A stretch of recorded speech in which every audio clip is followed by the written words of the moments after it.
Great. Okay. Well, let's get started. So yeah, welcome everyone. This is the AlgoKit 3.0 virtual workshop, and I am with the developer relations team for the Algorand Foundation.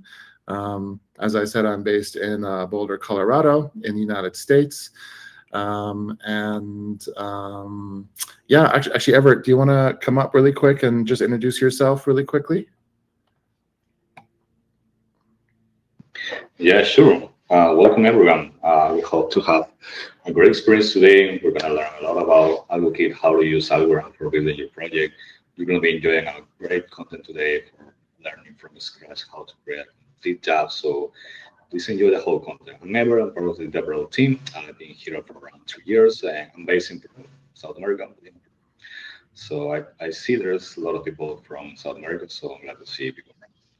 So yeah, that's it from me. Welcome and please enjoy. And remember, you are completely free to ask any question whenever you want. I'm gonna be guiding. I'm gonna be answering all of your questions, all of your doubts, trying to guide you for the whole journey for building your best experience into the Algorand ecosystem. Yeah, for sure. Thank you, Everett. That's a good call out. So this is going to be as interactive as we can make it. So as we go through things, if you have any questions in chat, feel free to drop those. We'll be answering those either in chat, but I'll also try and monitor the chat as I go through the lessons, and I can kind of answer them as I see them. But yeah, definitely don't be shy. Ask any questions, and we'll be happy to answer those. But yeah, so the workshop, the idea of this workshop is to sort of be your gateway to building on Algorand.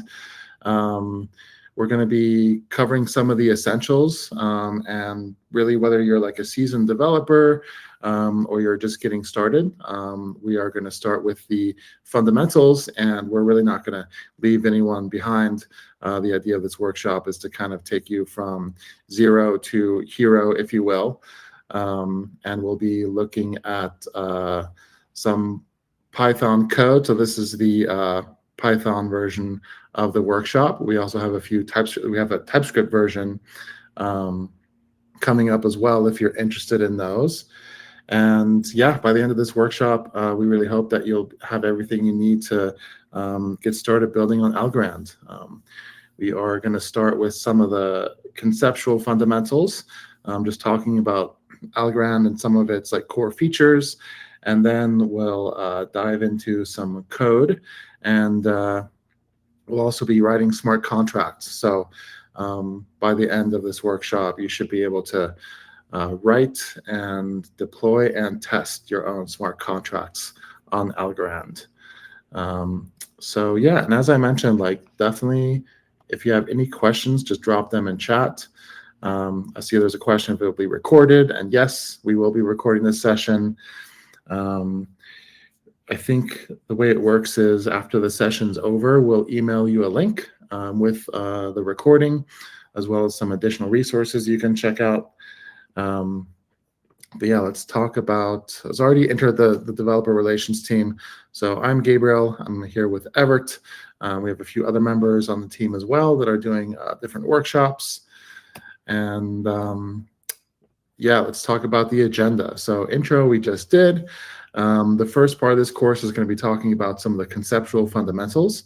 So we're going to talk about things like, how do transactions work? What are those? What are fees? How do you pay for doing things on the network? What are smart contracts and some of the basic features? We'll go through those. And then once we have sort of a basic understanding of all the fundamentals, Everett's going to walk you through some code. So you're going to learn how to interact with the blockchain. We'll do things like creating accounts, sending transactions. We'll create digital assets on the chain. And yeah, that'll be our first hands-on section using Python. And then the third section is smart contract development. And this section will be split into two parts. First, we'll talk about some of the concepts of smart contracts, like what they are, what you can do with them, how they work. And then we'll actually take a look at some smart contract code, and we'll teach you how to actually build and deploy those smart contracts. And then we're going to go and do smart contract testing. So we're going to show you how to test your contracts so that they're ready for production. And finally, we have some additional resources that we're going to provide with you, just so you can continue learning, expand on what you've learned here. Yeah, that's the agenda of the workshop. So what we're really hoping for you to get out of this is to have a understanding of Algorand blockchain and its fundamentals, including some of its economic principles, which we'll talk about.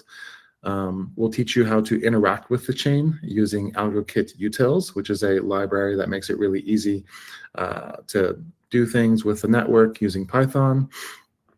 We're going to show you how to read and write Algorand smart contracts.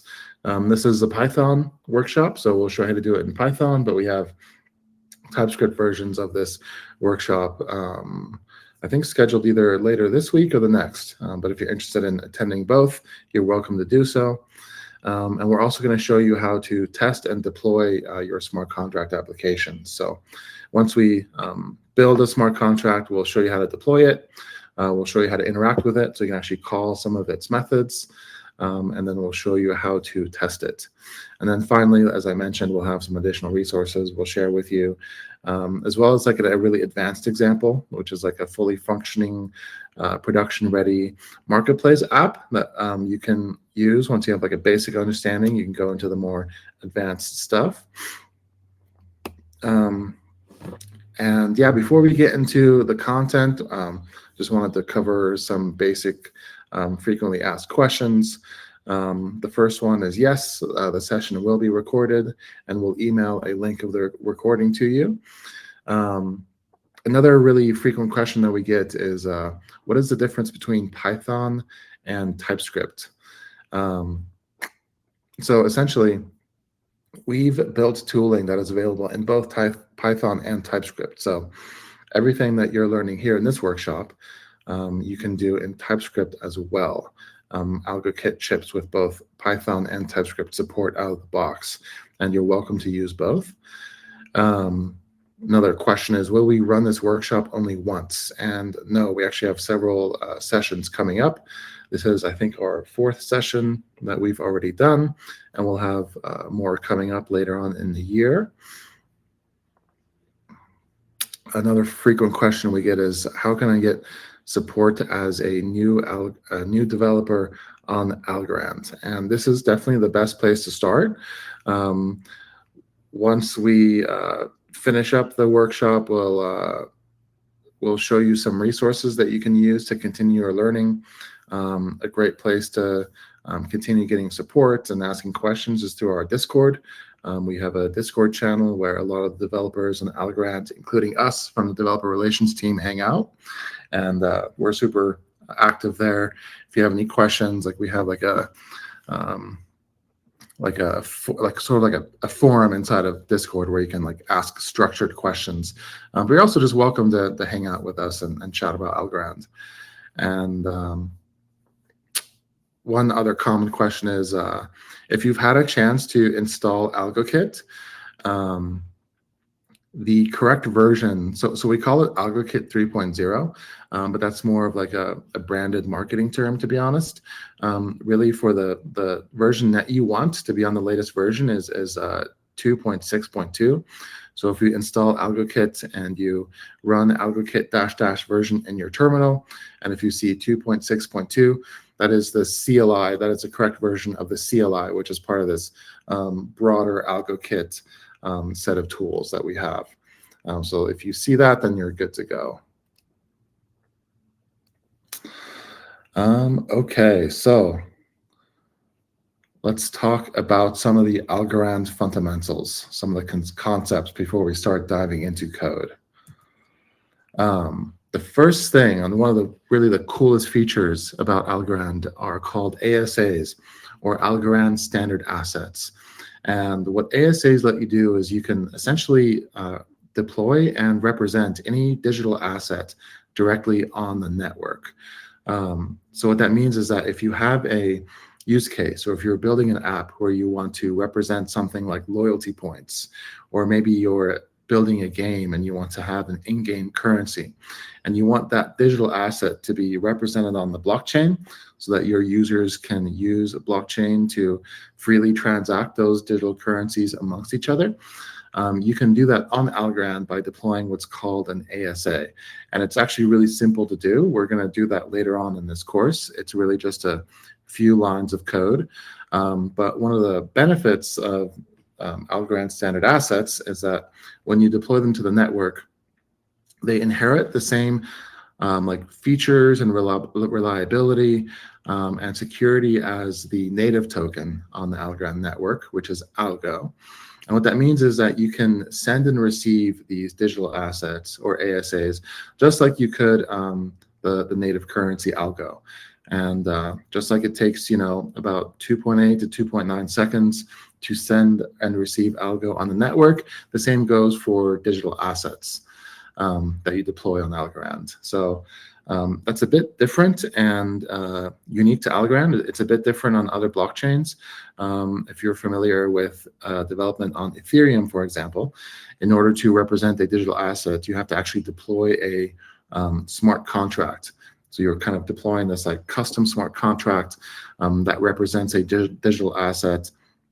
But the issue with that is you have to be very careful about the logic of the smart contract, because if there's a security vulnerability within that contract, then the actual digital asset that you've deployed to the network has that vulnerability as well. But on Algorand, it's part of the protocol. It's built into the network, and with just like 1 or 2 lines of code, you can deploy these, and they're super safe, secure, and feature rich, which is really great. So this slide just kind of goes a bit more into what ASAs are. So here on the left-hand side, you can see we're sort of representing these digital assets. Every digital asset that you deploy to the network has an asset ID. So that's just a unique identifier that you can use to like look up the ASA on like a blockchain explorer or something. Cool. So one thing that's important to know is that ASAs can either be fungible or non-fungible, and that just means that they're like divisible. Like a non-fungible ASA, or otherwise known as an NFT, is where you just have a unit of 1. So if you're representing a digital asset that just has a denominator and numerator of 1, that would be non-fungible. But if you're deploying something like a stable coin, where you want one asset that can be divisible into thousands or millions or even billions, then you would set that parameter in the asset creation, and that would make it fungible. And also ASAs have these optional fields we call manager, reserve, freeze, or clawback fields. And those are just optional fields you can set on the ASA that give you like extra power over it. Like if you set the manager field, you can actually change some of the properties of the ASA. If you set the freeze field, you can freeze that ASA so that other people can't send it. It just stays frozen in their account. These fields are optional, and you can certainly leave them off, but they're good for like regulatory use cases, like if you're a company or something and you need control over the digital asset that you're deploying, then you can set those fields to give you that control. And finally, we have this concept of a minimum balance requirement, and we'll cover that a bit more later on. But essentially what that means is that in order for you to receive an ASA, you have to hold a minimum of 0.1 algo in your account. So that means if you want to receive an ASA, you have to increase the balance of your account by 0.1 algo. Or I'm sorry, if you want to create an ASA, if you want to create an asset, you have to increase the balance in your account by 0.1 algo. And Algorand also has this feature we call opt-in. So on other networks, you might have noticed if you sign up for an account, one of the first things that happens is that you get spammed all of these random like tokens. But on Algorand, that can't happen, because in order for a user to receive an asset, they first have to opt into it explicitly. So before someone can send me an asset, I essentially send a asset opt-in transaction, And then once I've opted in, then the other account can send the asset to me. So one really important concept on Algorand is this idea of transactions. So everything you do on the network is a transaction. And whether you're trying to like send algo to someone else or send an ASA to someone else, or if you're trying to call a method on a smart contract, anything that you're doing, like any interaction that you do with the blockchain where you're updating the state of the blockchain, that is called a transaction. So you can really think of transactions as being this term that broadly includes any type of interaction with the blockchain. And they each go through this sort of like basic life cycle. Every transaction starts off here where you first build the transaction. So if I want to send one algo to Alice, in my code, I would just I would write and create the parameters for that transaction, and then I would sign that transaction. So using my account on the network, I would sign that transaction so that it's authorized to come from me. And then finally, I would submit that transaction to the network. So that means I would send that transaction to a node that exists on the network, which makes it go through this sort of like consensus process where essentially the network decides whether your transaction is valid and if it should be included in a new block. But essentially, the reason why all of this matters is that transactions are just the primary means of interacting with Algorand, and they really power everything from making payments to interacting with smart contracts on the network. So here in this slide, you can see we have various different transaction types. So like I said, transactions are really just different ways of interacting with the blockchain. Probably the most common transaction type is the payments transaction, and that's where you're sending algo, the native currency, from one account to another. We also have an asset config transaction, which we'll take a look at later on when we're writing some code. And basically, asset config transactions are what you send when you want to create an asset, or if you want to modify the properties of an asset, or if you want to destroy an asset so that's no longer present on the blockchain. Then we have asset transfer transactions. These are essentially the same as payment transactions, but instead of sending algo, the blockchain's native currency, you're sending the ASAs, or the digital assets that we talked about before. And then we have asset freeze transactions. So these just allow you to freeze an ASA in a particular account, and this is really good for just regulatory compliance. But like I mentioned before, this is definitely optional. So if you want to deploy a digital asset that you want people to freely trade, and you want them to trust and know that they can trade that freely, like you don't have control to just freeze it or do anything else with it, you can leave those options off. They are completely optional. And then we have app call transactions, and those are just the transactions that you send when you want to interact with a smart contract or application. And we'll be doing that. Once we get into writing some of the smart contracts and deploying them, we'll show you how to issue app call transactions that allow you to actually interact with that smart contract. And then these three here are really related to how the network functions. It's not something you as a developer necessarily have to be concerned with, but it's good to know.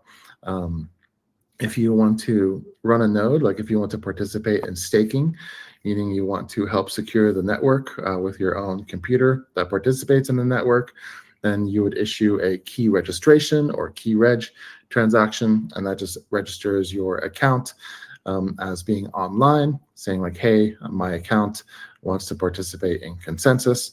Then we have state proof transactions, and those are sort of these transactions that the network runs itself, and they just help secure the network's history. And then we have these heartbeat transactions that the network also regularly issues, and that's basically just a way of checking in with all the nodes connected to the network to make sure that they're healthy. So like if you have a node that's online and participating in the network and it goes down for an extended period of time, then we issue these heartbeat transactions to kind of check in with you.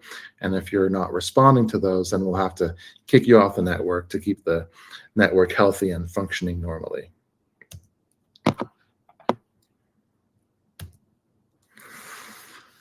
And so related to transactions, we have this concept of atomic transaction groups. And what these allow you to do is they let you ensure that multiple transactions execute together as a single and secure unit. So what that means is if you have a bunch of transactions that are related to one another, or maybe even dependent on one another. Let's say, for example, if you have if you want to execute a swap, like let's say you want to swap a digital asset for like some other currency, like USDC, which is the United States digital dollar, essentially. If you want to swap between two accounts where one account sends USDC in exchange for a digital asset, those are obviously two separate transactions that depend on each other. And if you didn't have atomic transaction groups, you would have to sort of like send the USDC and then basically hope that the other account sends you the digital asset back. But with atomic transaction groups, you can group those together and you can ensure that they both execute at the same time. And if one of them fails, then the entire transaction group fails. So that means that in this swap example, I would group those two transactions together. And if one account fails to send the USDC, or if another account fails to send the digital asset in exchange for the USDC, then the entire transaction group would fail.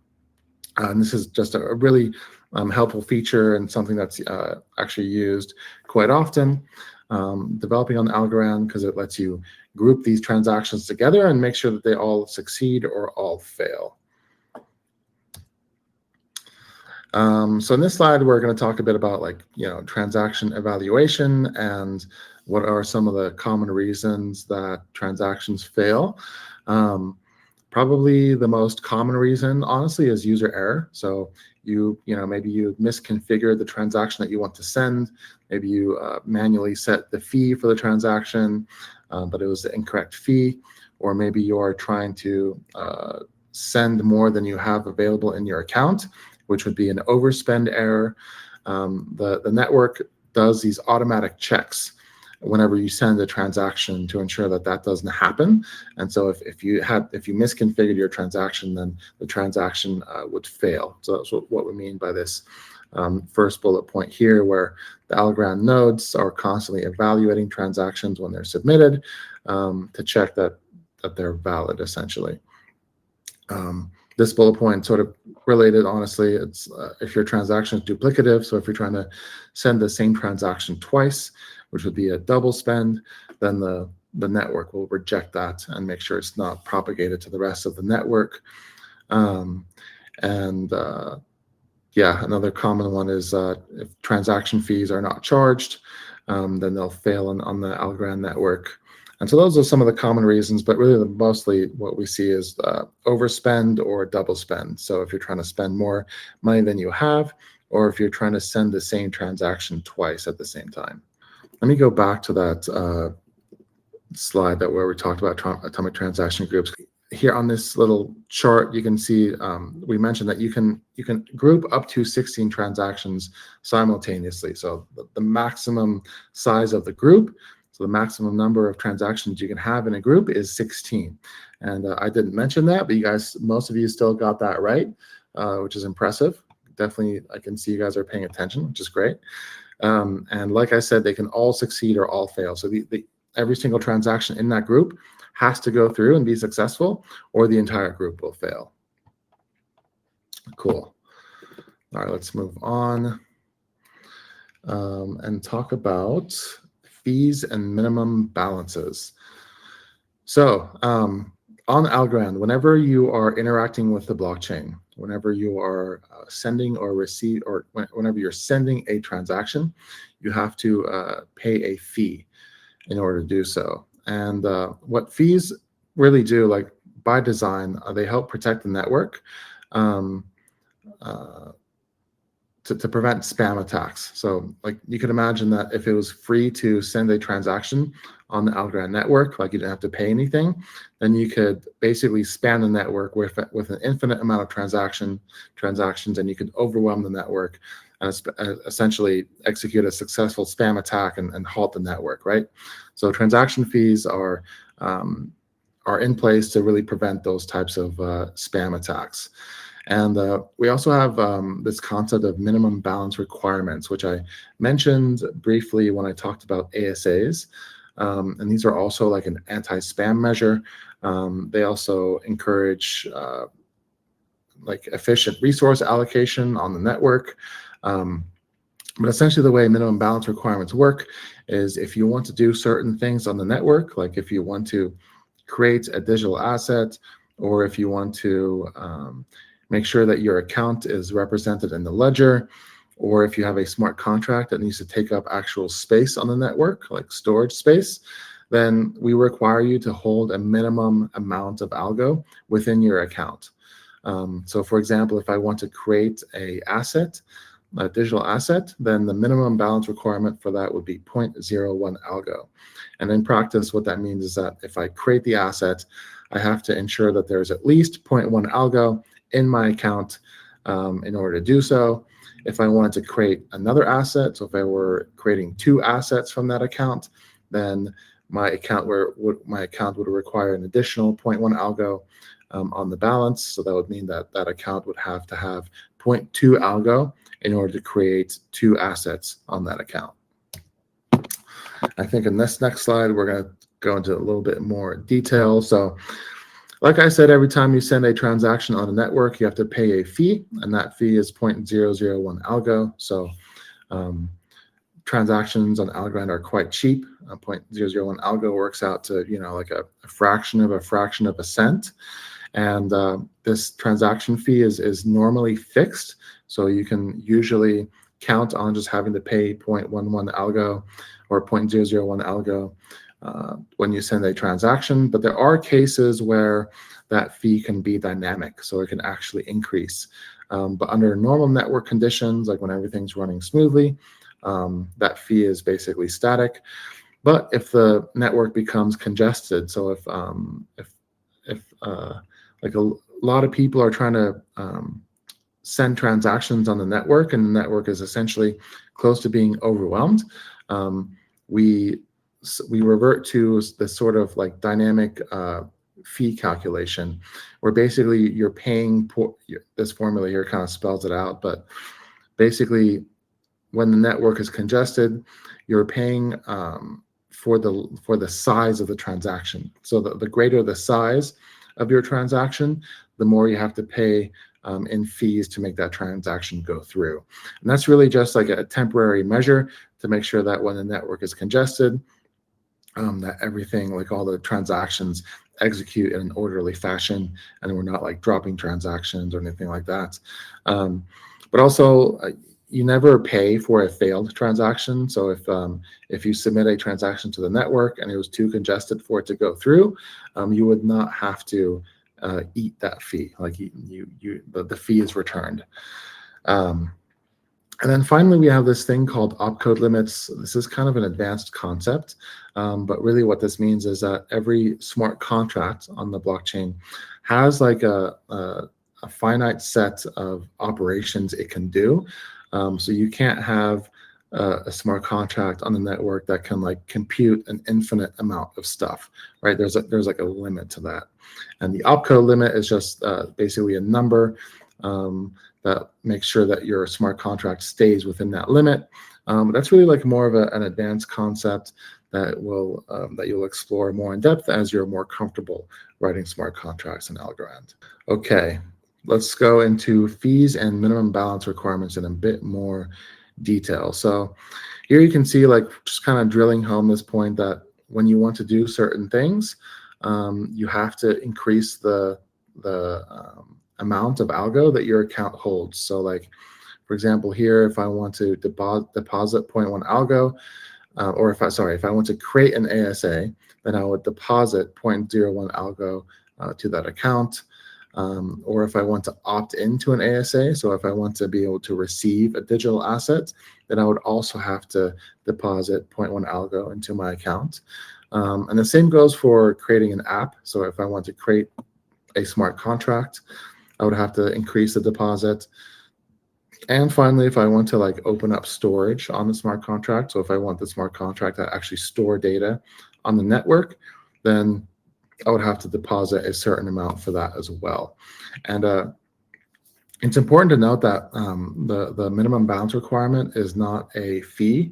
It's just a deposit. So like if you create an ASA and you increase the deposit in your account by 0.1 algo, if you destroy that ASA, then that releases that deposit requirement. So you actually get that 0.1 algo back returned to you. It's not like a fee that you have to pay permanently. So finally, let's talk about AlgoKit.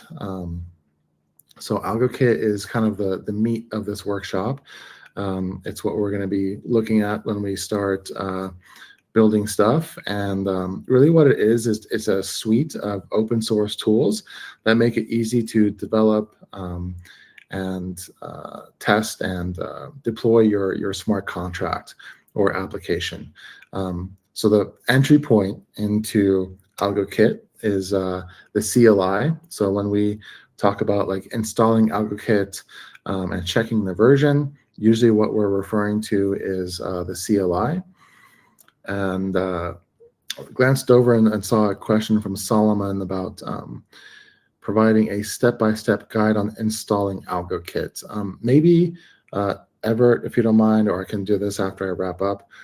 We do have like a getting started guide on our documentation. Maybe Everett, if you can drop that in chat, you can check that out and get started on setting up AlgoKit. But honestly, it's really simple. Like if you're familiar with Python, you would just do pip install AlgoKit, and that would install the CLI on your machine. But yeah, so one really important and critical piece is the CLI, and that just lets you use your terminal to run certain commands. It lets you bootstrap a project. So if you run the AlgoKit init command, which we'll take a look at here shortly, it will sort of bootstrap a project for you that includes everything you need to get started developing on Algorand. It like ships with like a Hello World smart contract, and it ships with all the like dependencies and everything you need to start building and deploying and testing that smart contract. We also have like what we call Algorand Python and Algorand TypeScript, and these are really just the name for what we call like the name that for the language that we use to write smart contracts in Algorand. So we'll be looking at Algorand Python, and this is really just using native Python to write smart contracts. So you don't have to learn like a special language or anything. If you're writing smart contracts in Algorand, you can write them just using native Python. Same goes for TypeScript, which we cover in the other workshops. LoRa is a really cool one. So LoRa stands for the Live On-Chain Resource Analyzer. And that's just basically it's an app you can launch in your browser that lets you explore the blockchain using like a really nice visual interface. It also lets you like test some of your smart contracts. So you can actually call the smart contract that you deploy to the network. And I'll show you guys how to use that. But yeah, LoRa is just basically a really nice blockchain explorer that is really geared towards developers. So it ships with a bunch of features that makes it easy to interact and see what's going on in your blockchain, in the blockchain when you're developing against it. And then we have this Utils library. Utils is basically like an SDK. It provides a bunch of functionalities for interacting with the blockchain. So if you want to do stuff like create an account, or if you want to deploy a digital asset, you can do that using Utils, and we'll be using that in the next section. Finally, we have this subscriber library that comes with AlgoKit, and that basically just lets you like sort of like watch the chain. So some of you might be familiar with this concept of a block watcher, and that's essentially just like a service that continuously monitors the blockchain and watches transactions. And if you have a use case where you need to like react to some of those transactions, then you could set up a subscriber that lets you do that. It just sets up listeners and lets you react to certain transactions on the blockchain. And then finally, we have VS Code set up for you. It's like we set up like a really nice environment that takes advantage of like workspaces in VS Code. And we have templates. So if you run the AlgoKit template or the AlgoKit init command, it comes with these sort of like batteries included starter projects, which includes everything from like your smart contract to like a front end that you can deploy to like interact with your smart contract using an interface in the browser. And then AlgoKit, the CLI has this bootstrap command that you can run, which basically just installs everything for you. So once you've got your project set up, you run the bootstrap command, and then you're good to go. Like all the dependencies and everything are set up for you to start like deploying and testing your smart contract. We also have a suite of tools that allow you to test your smart contract. We are going to be taking a look at integration and unit testing in the last section of this workshop. But we also have this like visual debugger that lets you like sort of step through your smart contract in a visual way to like see what's going on, to maybe debug some issues. We also have LocalNet, which is really cool. So LocalNet is basically just a local instance of the network that runs on your machine virtually using Docker. So instead of having to develop against like testnet, which is like, obviously a real network, you can just develop against a local version of the blockchain on your machine. So you have like great visibility into what's going on. You can like sort of like speed up and slow down the network if you need. But it's a really great way to start developing your smart contracts. And finally, we have this testnet dispenser. Basically, that just lets you get free algo for when you're developing against testnet, because testnet is like sort of like a staging environment that you would develop against before you go to mainnet. And the dispenser just lets you get free algo so that you don't have to worry about, paying for the algo if you're developing against testnet, to pay for like transaction fees and stuff like that. And finally, we have these sort of deploy commands. Basically, when you have an AlgoKit project, we make it really easy to deploy your smart contract against multiple environments. So you can deploy against mainnet, testnet, or localnet just using simple commands. We also have these CI/CD templates that let you basically run tests and stuff against your smart contracts once you're ready for production. So once you're ready to deploy your smart contracts in a production environment, we have the templates that let you run these sort of like CI/CD checks against everything that you build. Okay, let me pause here for a second and see if we have like any outstanding questions in chat. What's the implementation? I have a question from Arjun. What's the implementation migrating to quantum encryption? Wow, that's a really good question. It's definitely outside the scope of this workshop. Algorand definitely has a lot of different things, both in development and currently in production, to make the blockchain quantum resistant. If you're curious about that, I would Google like Falcon keys and see how we've implemented those. But basically, Falcon keys enable Algorand to secure the history of the blockchain in a way that can't be cracked by quantum encryption. And securing the actual accounts against quantum attacks is something that's still in development. But yeah, we have an extremely talented like quantum team at the Algorand Technologies entity, which is responsible for developing the protocol. But there's definitely like a lot you can check in there. Just Google Falcon keys Algorand and do some research. It's pretty fascinating stuff. Let's see.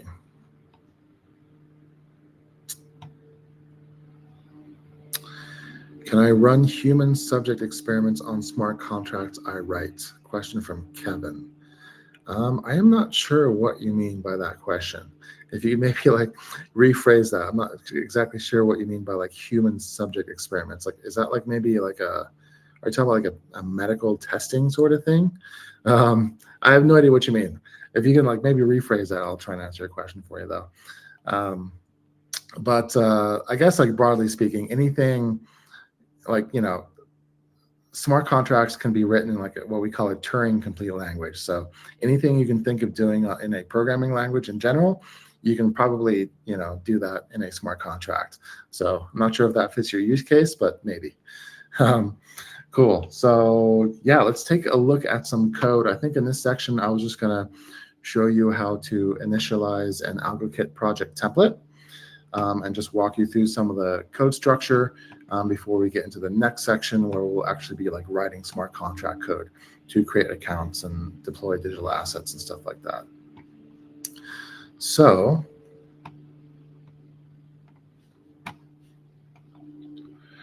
let me just pull up my environment stuff here. Okay, so let's do a quick demo of AlgoKit. So like I mentioned, we have this AlgoKit CLI that lets you bootstrap a new project to get started developing on Algorand. And if you type AlgoKit in it, that is going to be the entry point for generating those projects. It's going to ask you like a series of questions. So basically what's asking here is, do you want to develop a smart contract, or do you also want like a dApp front end? So do you want like a user interface accessible via browser that can interact with that smart contract? I think for now, we'll just go with this first option. So we'll just build a smart contract. And like I mentioned, you can build these either in native TypeScript or Python. This is the Python workshop, so we'll go with that. And we'll give it a name. So we'll just call this Python workshop.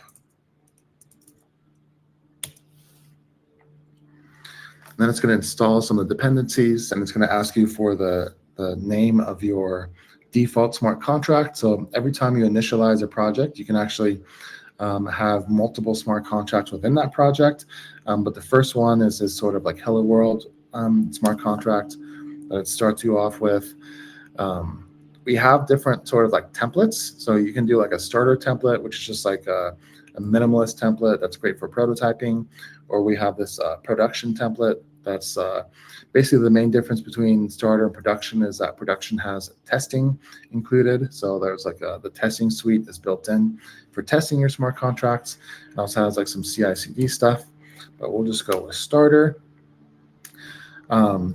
Your deployment code, so the code that's actually run to deploy your smart contract to the network, can be either in Python or TypeScript. We'll select Python, and it's going to ask us if we want to run this bootstrap command to install all the dependencies, and the answer is yes. So it's going to install all of that. Should probably just take a second or two. Now it's asking if we want to initialize a Git repository, and sure, why not? And so that's pretty much what we need to do. Let me open this up in my IDE.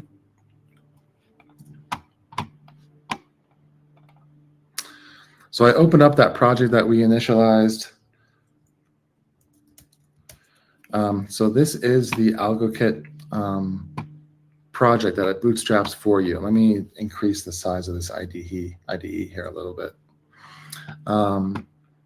So yeah, so you can see here in the root of the project directory, we have these like various sort of like configuration files. Not too concerned about this. This is mostly just like boilerplate to set the project up for you. But one thing that's kind of cool is that if I click this workspaces JSON file and I click open workspace on VS Code, it brings it up in this nice like workspaces configuration where it like divides the workspace into the root. So this is the root directory that has all the files in root, and then it also pulls up this projects directory where the actual project is, which also includes the smart contract. So what we're really interested in is this directory here where we have the smart contracts. You remember that we called it Hello World, so this is where the smart contract, the Hello World smart contract lives. And here's like the Python code. So when we are developing smart contracts, we're writing like native Python code. Like you can see, that this is just a Python class. It's inheriting from this sort of base contract class, and we're defining these like methods using Python. And once we get into the smart contract sections later on, we'll kind of deep dive into this. We'll show you like what this code really means, and we'll show you how to like deploy it. So like this deploy script here is what runs when we want to deploy the smart contract to the network. Let's see, I see some questions in chat. See a question, how do we get VS Code from AlgoKit? Is it linked together? So I think what you're asking is like, how do we open up this project that we generated in AlgoKit? The answer to that is like, when you run AlgoKit init, it is just setting up a actual project directory. So in my case, the project that I asked it, or I told it to name it Python-workshop. So I use Cursor, which is my IDE. So I just type Cursor and then the name of that directory, and then it opens it up. But you can see like it actually creates like a directory for you by that name. So if I go here, I scroll down, you can see here I have this Python-workshop directory, which the AlgoKit init CLI actually created. In this following section, we're going to be talking about how to interact with the network itself. Because we have in the Algorand ecosystem or any other blockchain application or decentralized application, as we call it, the app, we have the smart contract that works like a backend, and we have the front end, and we have the interface. The interface is basically the interaction with the network itself. All of your smart contracts, all of your logic into the blockchain is stored into the ledger, the Algorand blockchain ledger. So whenever you want to call this ledger or this smart contract, you have to use different SDKs or utils. In this case, we're going to explore how to use AlgoKit Utils for calling smart contracts, sending a transaction, getting information from the ledger, creating Algorand as standard assets, sending different transactions for payment, creating assets, sending asset opt-ins, and different kind of actions that you can interact, that you can perform into the network itself. So I'm going to share my screen. Just give me a minute, and we will do a brief run through about these functions into the AlgoKit Utils. We will show a Jupyter notebook, and we will do some code and some interaction with the network, and we will see in detail how the network is responding to our code and to our snippets. So we're going to talk about this, how to start creating interaction with the blocks in Algorand. And we're going to start using AlgoKit, the whole AlgoKit ecosystem. Gabe just showed us how to create an AlgoKit project, but AlgoKit is a set of different tools and solutions for making our life easier, including the local net. I saw a question in the chat about how to deploy an application and interact with real users to get feedback or to see the reaction or behavior of the users. And you can use different networks. You can have the mainnet, which is the production, the environment. You have testnet, which is a testing network, but you also have localnet. Localnet is the same environment from the mainnet, but in your local machine. It's basically a Docker containerized sandbox where you can speed up a whole environment to start testing. You will have a whole ledger into your local machine, so you can start sending transactions, you can start creating smart contracts, and you will be able to interact. And it's really easy to use. Let me just show you into my terminal. Sorry for that. It's here. Okay. So I already have AlgoKit installed, and you have a lot of different options into the AlgoKit CLI. You have compile, completion, config dispenser, etc. In this case, we're going to use AlgoKit localnet. And AlgoKit localnet has also different options. You can use the code space, you can use the console, explore, logs, reset, etc. If you want to start with your localnet, you need to only type AlgoKit localnet start, and this is going to be starting your whole containers into your local machine. Also, if you have any kind of issue, any kind of problems with your local net installation, you can use reset, and the reset is going to create a whole new container to start your local net. So in this case, I'm going to show you my current containers here. So you can see I have a container from AlgoKit into my Docker desktop, and I'll put reset. This is going to show us how AlgoKit is going to be cleaning our containers, and it's going to be creating again the containers. So you can see there, it's loading the containers, and we'll create everything from scratch. Whenever you have this command, you can start connecting with your local net. So remember, you need to have your Docker containers already up and running with AlgoKit localnet start or reset. And after that, you will be able to interact with the chain. If you don't have your localnet up and running into your local machine, you won't be able to send transaction or create anything, because you are going to be pointing your transactions into a network. But if you don't have the localnet running, you won't be able to send any kind of transaction. So let's go with the next. It's very easy to use. You will find the whole documentation into our developer docs. And also we have LoRa.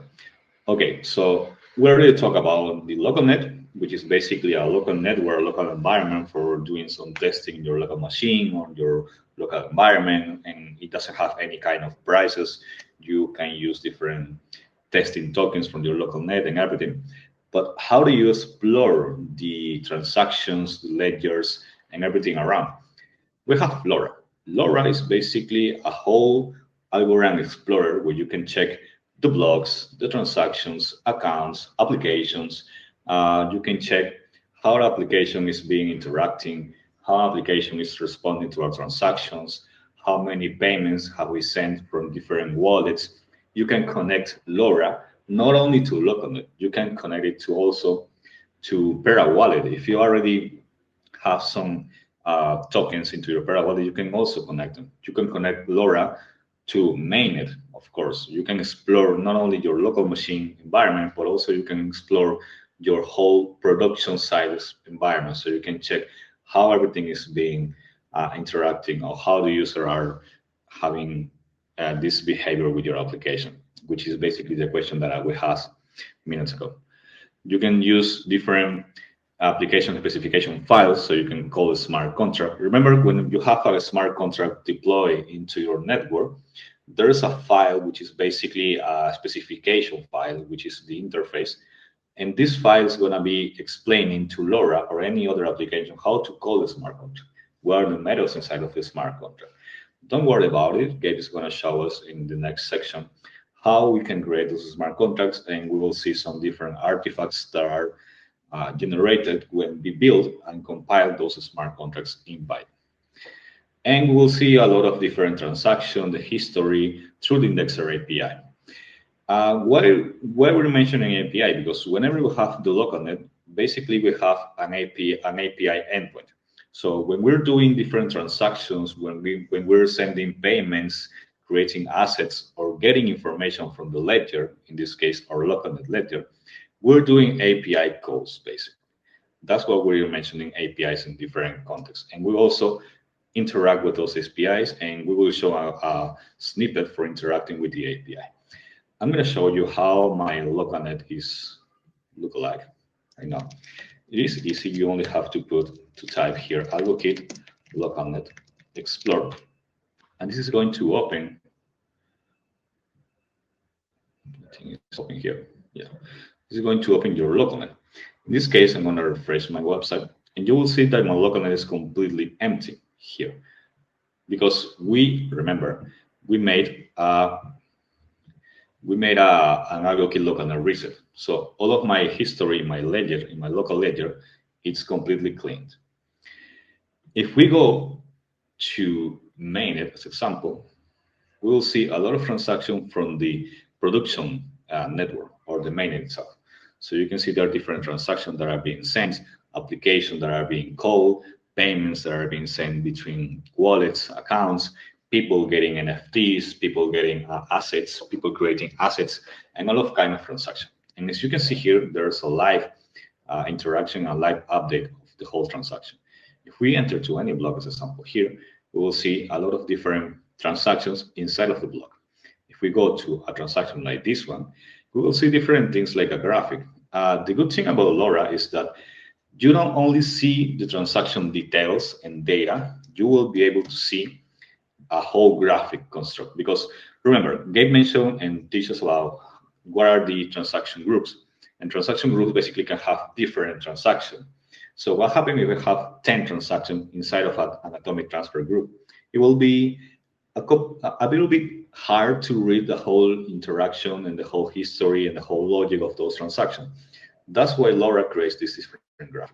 If you have 10, 8, 5 transactions here, LoRa is going to create a whole graphic with the behavior of the whole group.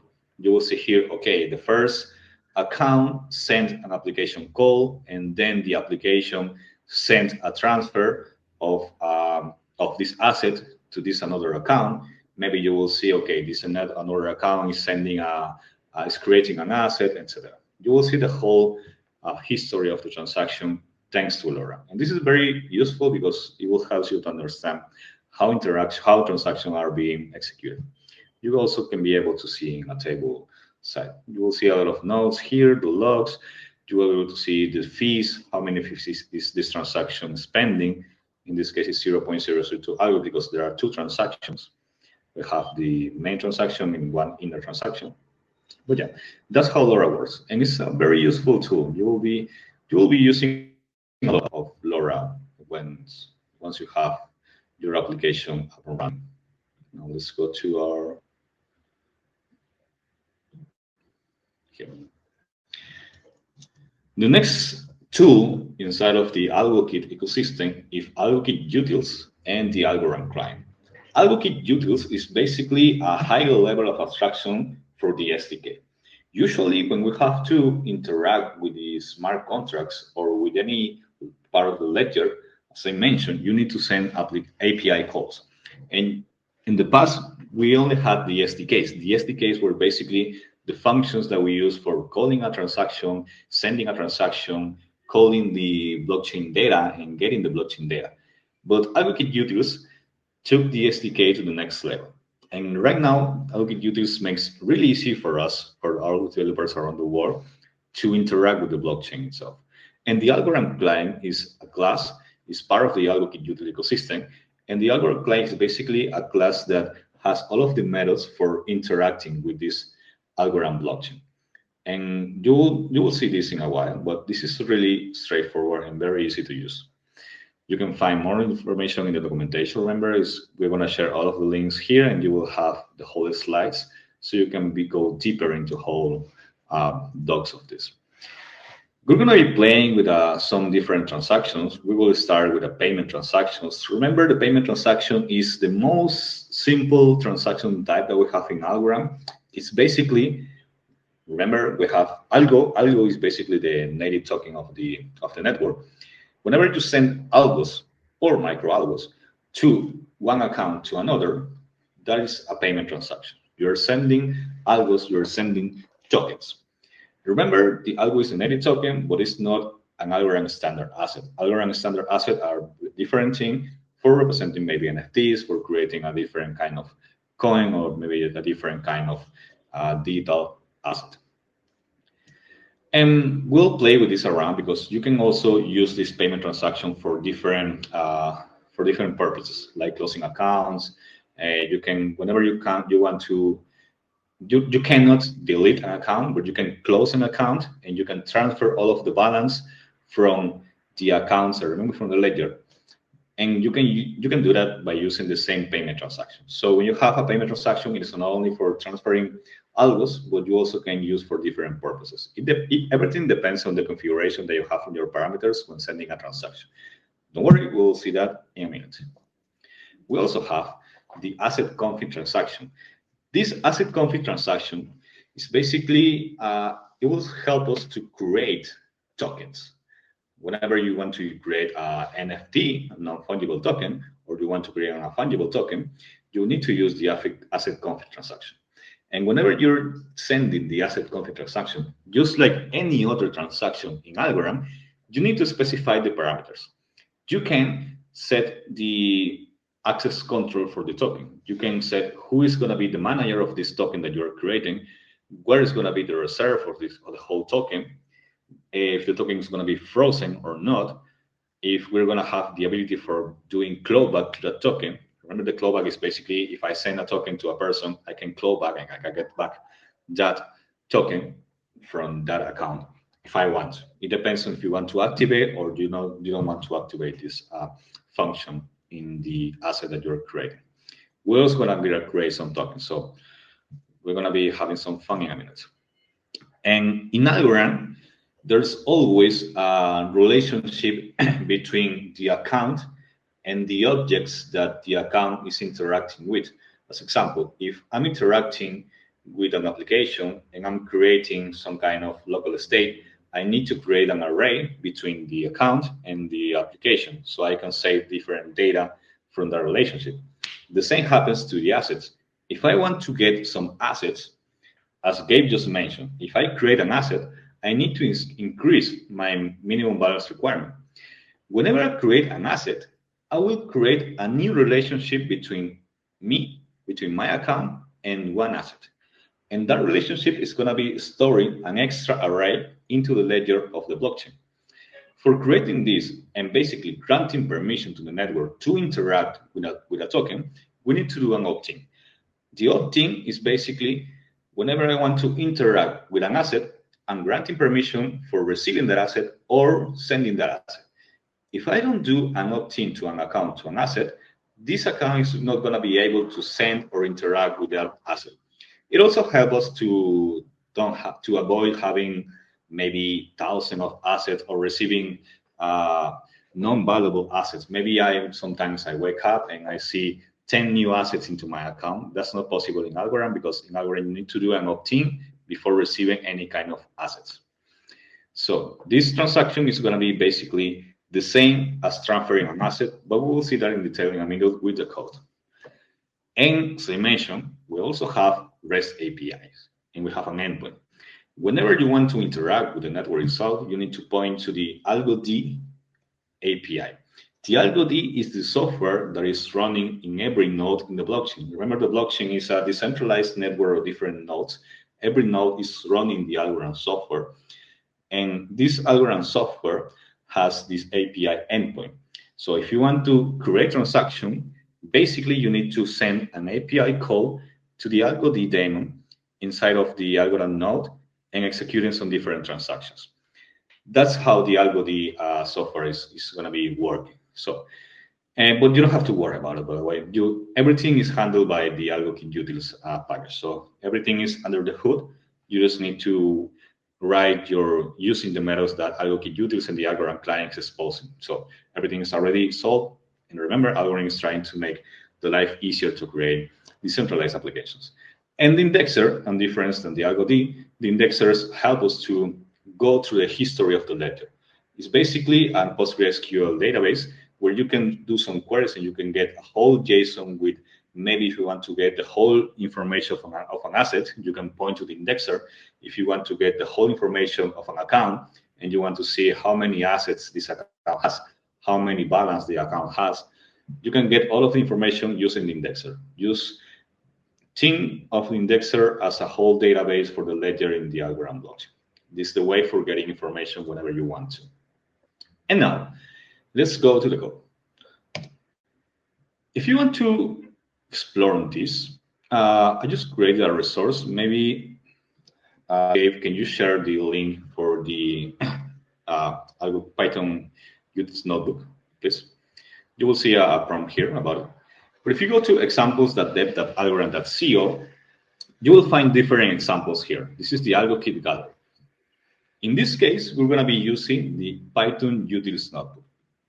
Basically, it's a notebook with different methods for using the AlgoKit Utils. We're going to be doing all of that I mentioned, payment transaction, creating assets, everything is already solved. If you don't want to clone this repo and you don't want to install everything, you have a code space around here. So in the code space, I won't be able to sign in here because I have to put my authenticator code.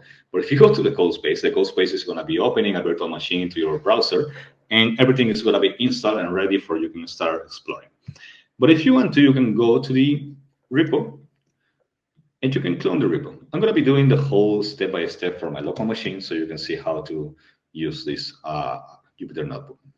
1 second here. Okay. Let me move this here. Okay, then we're creating here workshop.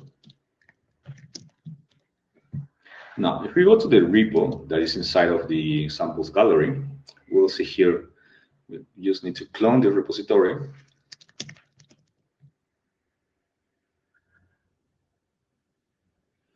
Okay, and now we need to start playing with this Jupyter notebook.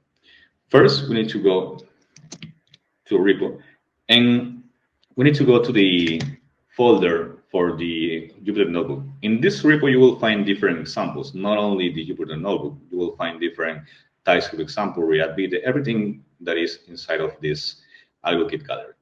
So let's go first to our Python Utils notebook. And here, first, remember you always need to check your Python version. I always use a different version for different projects. So I will use, in this case, it says that you need to have 3.13. I will pick my my version for this one. Basically, it's going to be the 3.13. That's that. I already picked that.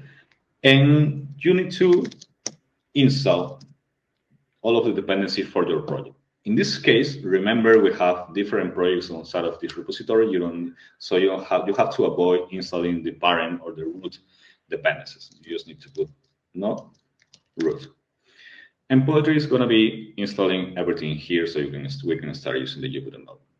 If you already use Jupyter notebook for other things, you have this experience before. But if it's your first time using Jupyter notebook, this is the step-by-step for you can start building on that. After that, you just need to type Poetry run Jupyter notebook. Sorry. And we will have the project up and running right here. Let me just copy the link because I'm going to be opening into Chrome. 1 second. If you want to open in a different browser, you only need to copy this address here. I'll open in Google Chrome. So that's it. Once you're here, you'll find the whole notebook. You just need to enter here. And we're ready to go. We'll find here different examples for using AlgoKit Utils. We'll find the initial imports and setup. Basically, we're going to be configuring that we're pointing to the local net, that we're getting the environment variables, etc. We'll be using an Algorand client first. Then we will now be creating accounts, different accounts into our local net. We will send a payment transaction. Remember, we're going to be sending algos from one account to another. In this case, from Alice, the account 1, to Bob, the account 2. And these are 2 accounts that we just created into the previous step. Then we're going to create an Algorand standard asset that we can create a NFT or we can create a fungible token. Depends on the configuration. We will see that in detail in a while. After that, we will be calling the indexer, the AlgoD API endpoint for getting the information from the asset. After that, remember, we have 2 accounts. One of the accounts is going to be creating the asset. And before we send this asset to the other account, we need that the second account makes an opt-in transaction to receive the asset. Because if the account doesn't have an opt-in to the asset, it won't be able to interact with the asset that we need. That's for security and for performance reasons, as I already explained. So we're going to be sending an opt-in transaction. Okay. Yeah. And then we're going to be sending the asset. Once we have the account already opted into the asset, we're going to be sending. After that, we're going to be getting the information of that account, also sending an API call. And then we're going to be building an atomic transaction group. we're going to be sending a payment transaction and an asset transfer. After that, we're going to be getting the whole information from the transaction from the indexer. So we can check how is the transaction performed and how are the fees executed. We will have the whole information. But remember, you can get the same information from LoRa. So we'll see everything here, and then we're going to compare the same information that this Jupyter Notebook is going to be showing us. We'll compare the same into LoRa. So let's go step by step. Remember, this is basically the introduction. Here we're doing the initial imports and setup here. So I'm going to be running this first, which is basically just imports. Don't worry about it. And then we're going to initialize our Algorand client. Basically, for initialize the Algorand client, remember the Algorand client is a class. And what we're doing here is instantiating our Algorand client, and we're pointing to the default local net, which is our local machine network. So we're done. I think I already did that twice. Let me just run everything here. And you will see that everything is running here. As you can see here, I already ran all of the scripts inside of the Jupyter Notebook. I was running like by separate blocks. That's maybe an issue. But as you can see here, it already created the account. We just have the output from this script, and we have the new account that is just created for Alice and the new account that has been created for Bob. As you can see here, for creating an account, we just need to use the Algorand client that we just instantiate here, and we need to get the method account from environment, and we can put a name to our new account, and we can fund our account with an initial balance. If we go to LoRa, we'll find out that we have a new account. And this account is for Alice. We have the Alice account, and we can see the details of the Alice account into LoRa. We see different transactions. Why we see this? Because we already ran all of the scripts inside of our Jupyter Notebook. So we'll see the whole information now into the LoRa Explorer. Then we send a payment transaction. For sending a payment transaction or any other transaction, we just need to use the Algorand client that sent. And after the send, we'll need to specify what kind of transaction we're trying to execute. In this case, it's a payment transaction. If I want to transfer an asset, I'll have to put Algorand.send.asset transfer. And I'll have to use the parameters for the payment. In this case, we have the sender, which is Alice, the address. The receiver is going to be Bob. So Alice is sending payment, is sending some algos to Bob. And the amount that we're sending is 2 algos. We don't know. Hi, Bob. After this script is executed, we will see this transaction ID. We can check for this transaction ID into our LoRa Explorer. We will find the whole transaction.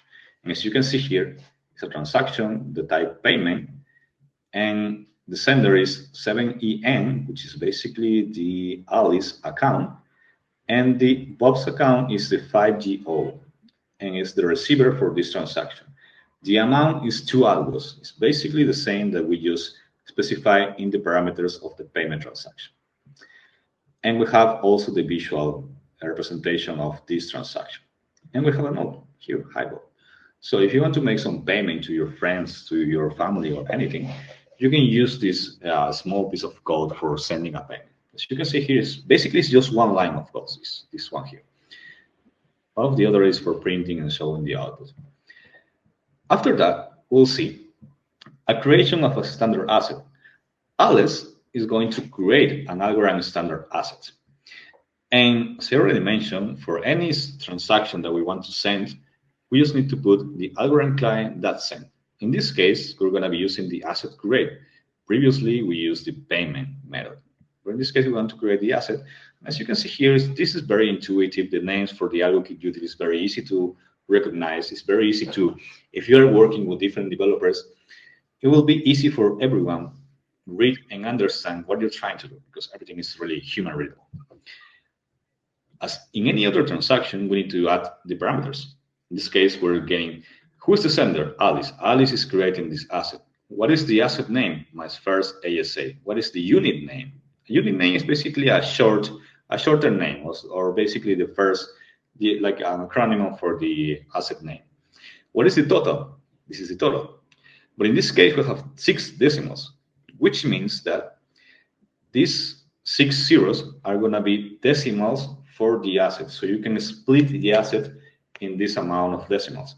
But the total amount of assets is going to be 1 million. So you will have 1 million assets, but you can split into one. Every asset, every unit of the asset can be split or sliced into 1 million different pieces, because we have 6 decimals.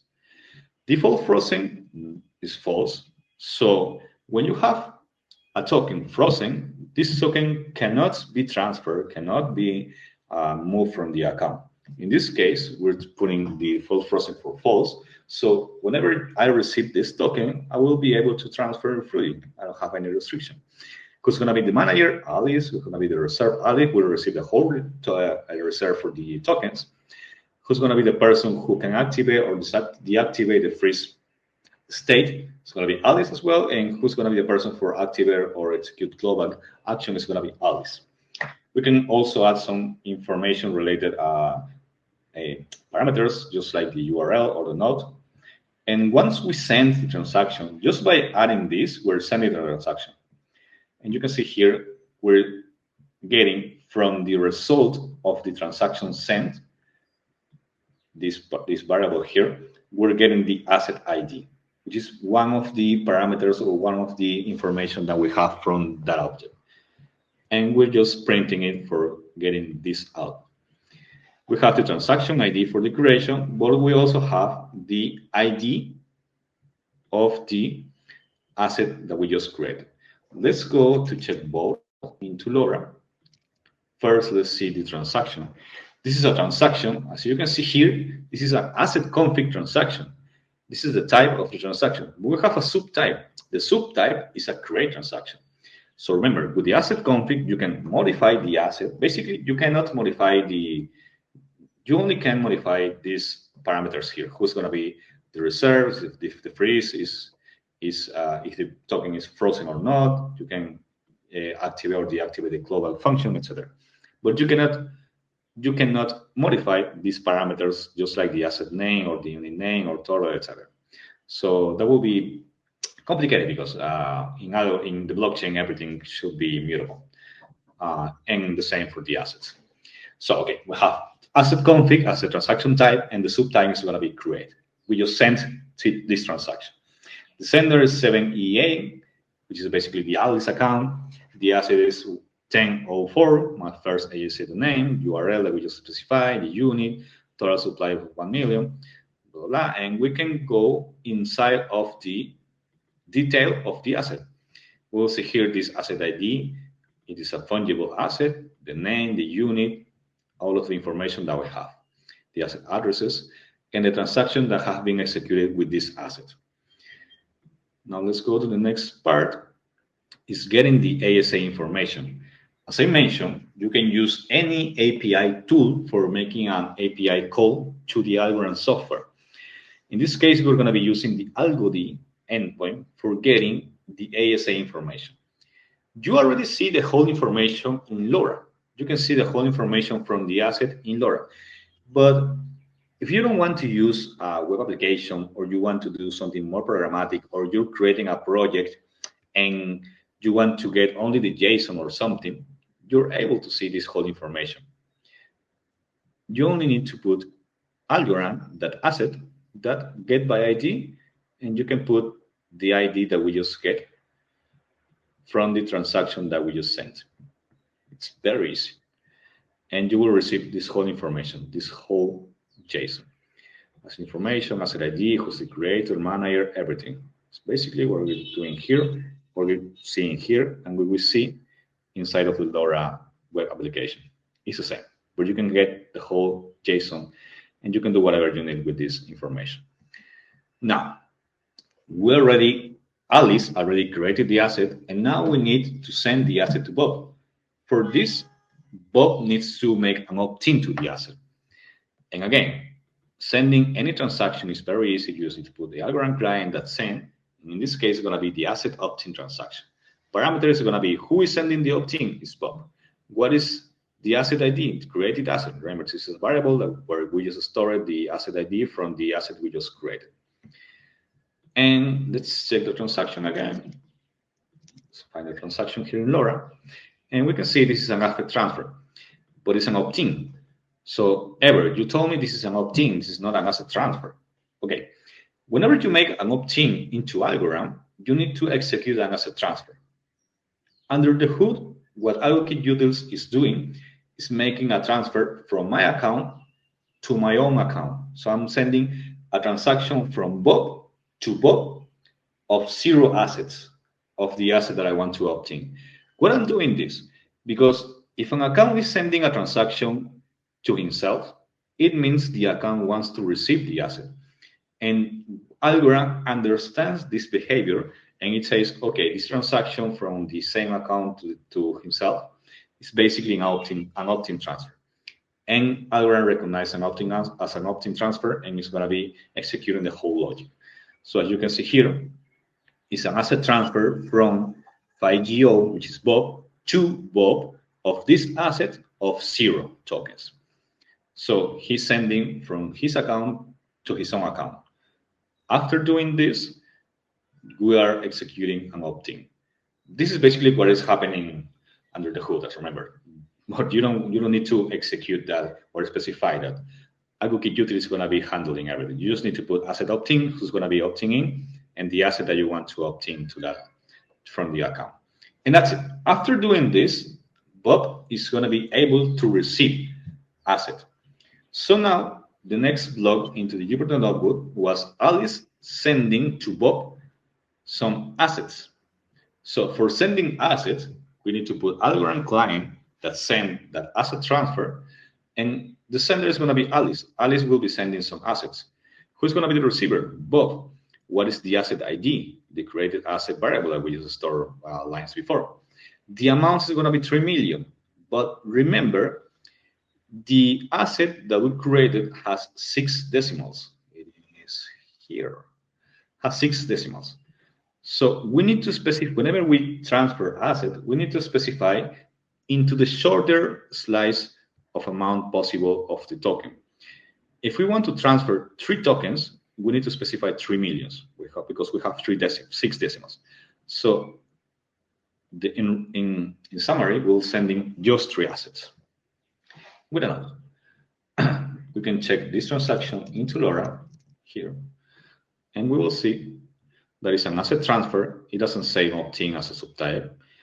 It is from Alice to Bob for an amount of 3 assets. You can see the graphic here. There is. Now, after that, we can get, if you don't have LoRa, or if you're doing a programmatic software or a programmatic step-by-step, you won't be able to check LoRa by your code. So if you want to review that Bob already has that asset that Alice just sent, you can use another API call to the AlgoD. Only you can do Algorand client. You need to do Algorand client that account that get information, and you will get the whole information from Bob. And this is what you get from the API. It's almost the same from here. You will find here. I'm sorry. You will find from this guy. You will find the same information from this JSON that you see in LoRa. You will find what is the address itself, the amount of algos. You will see how many assets is the account opted in. You will see here the assets that the account has. It says that this account has an amount of 3 million assets from the asset ID 1004, which is not frozen, which is basically the balance that we have from the asset that Alice just sent. Whenever you're doing this kind of piece of software, you will be able to verify that Bob just received the asset just by calling the API with this call using AlgoKit Utils. Okay, now we already have Alice created the token, Bob has opted into the token and has received some tokens.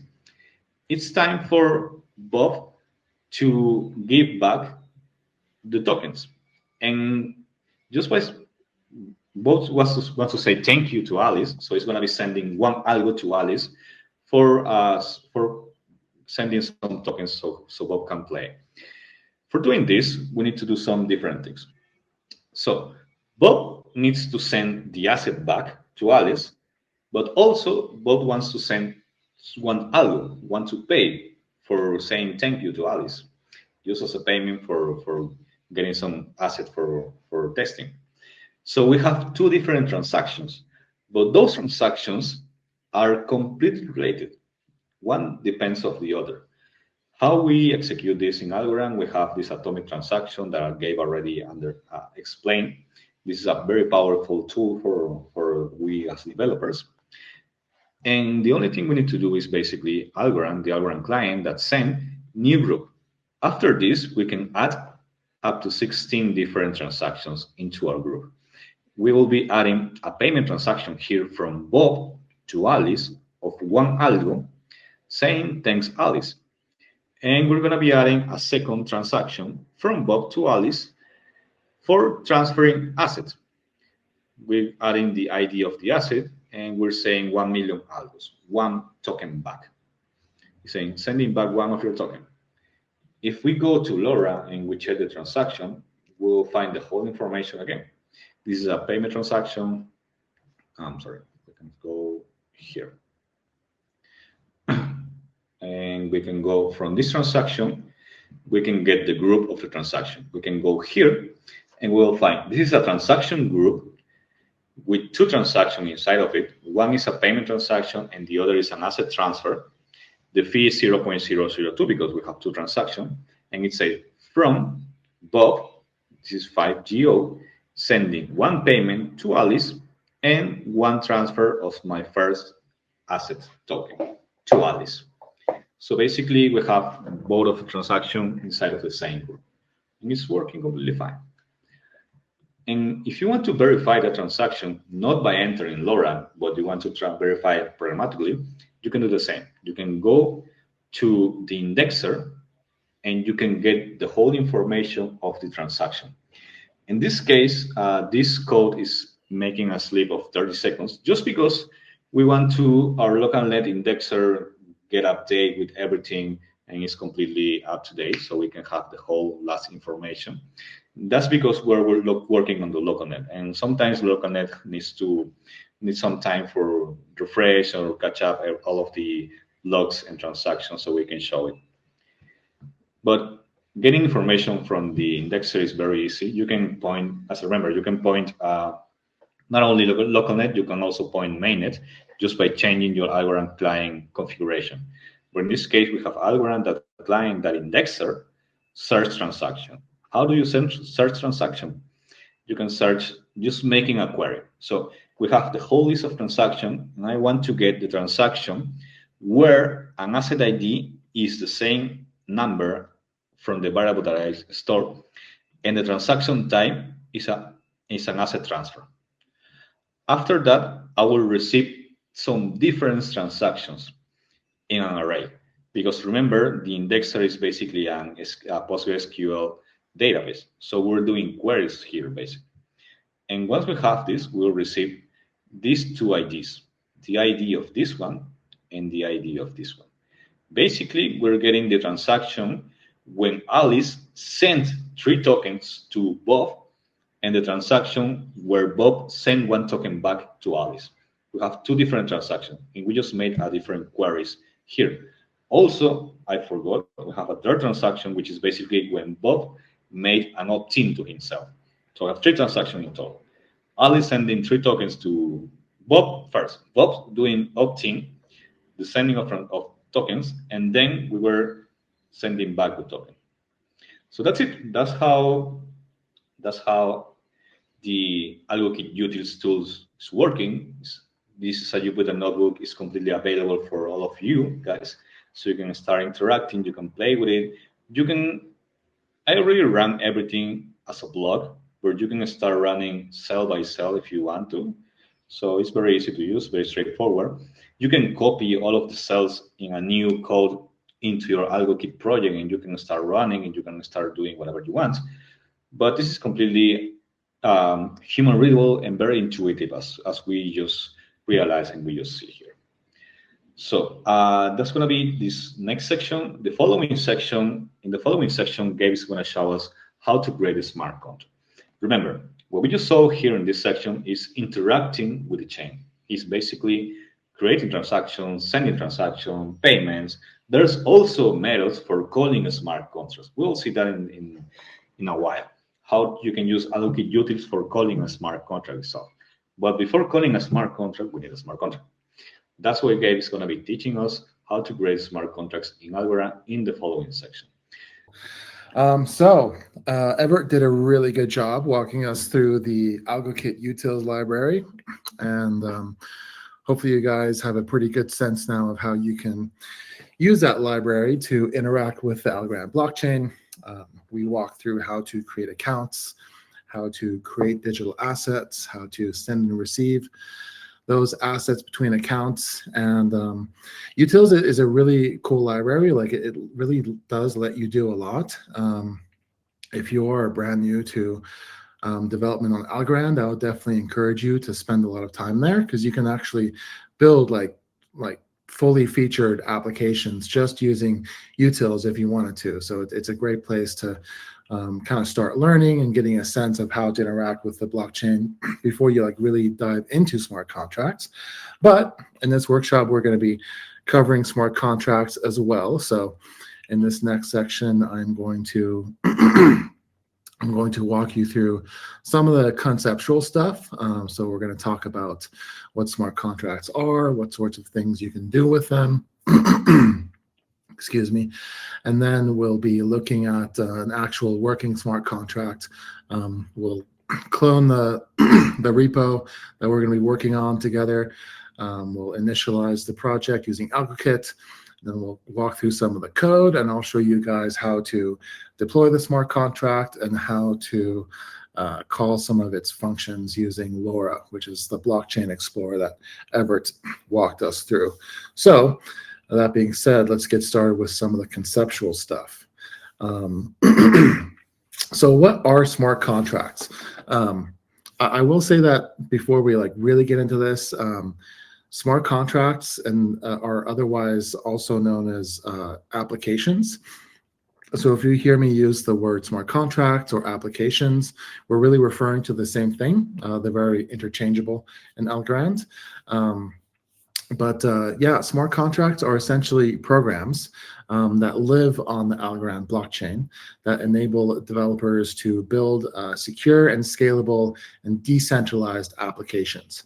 And like any other application, smart contracts can execute logic, and they can also modify state associated with the application. So we'll learn about this a bit more here shortly, but smart contracts come with storage. So you can actually store actual data on the blockchain to that smart contract.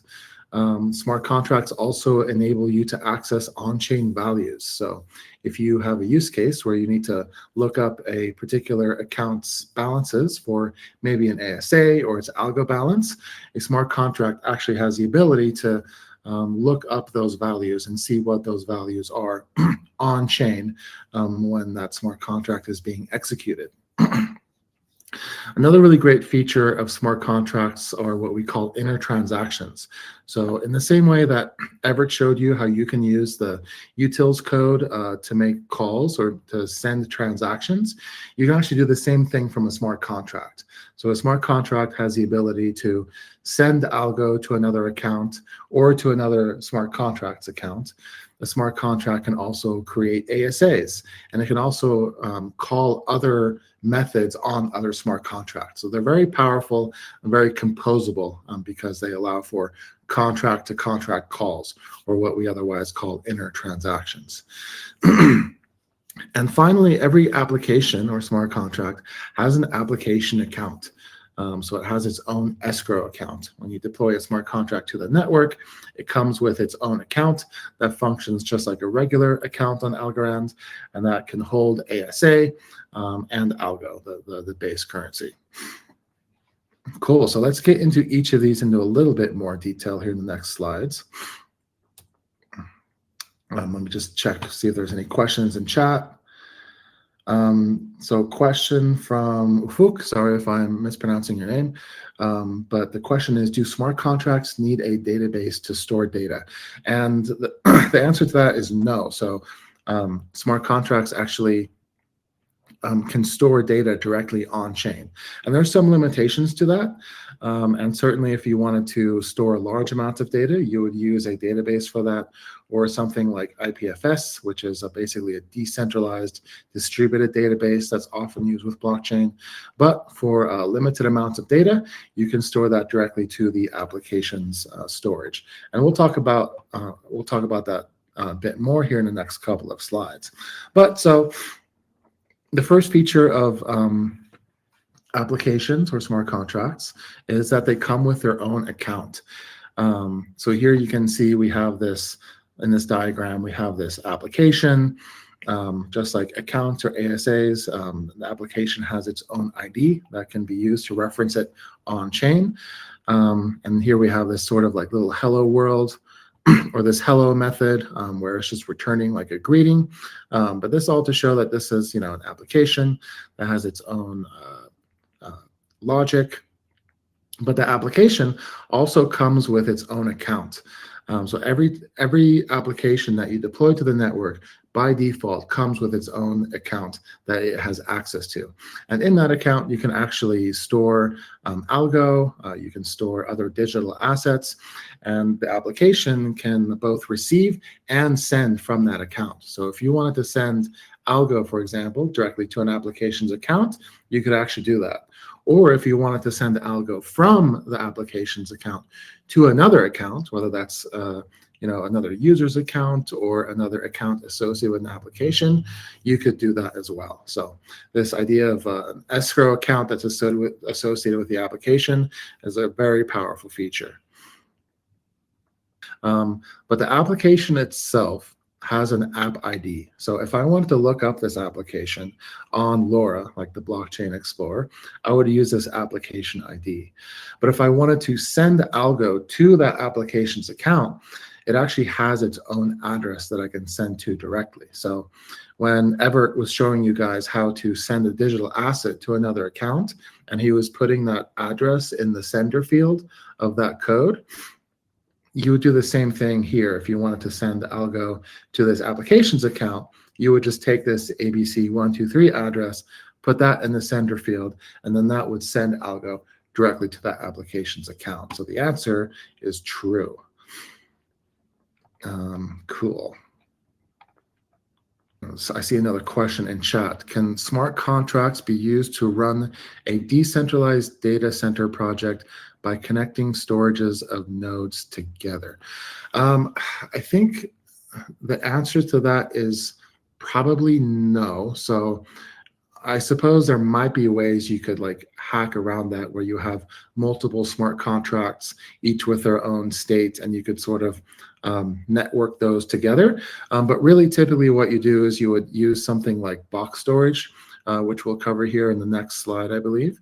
And box storage just lets you store arbitrary amounts of data to the network. And you can really store data of any size to the blockchain.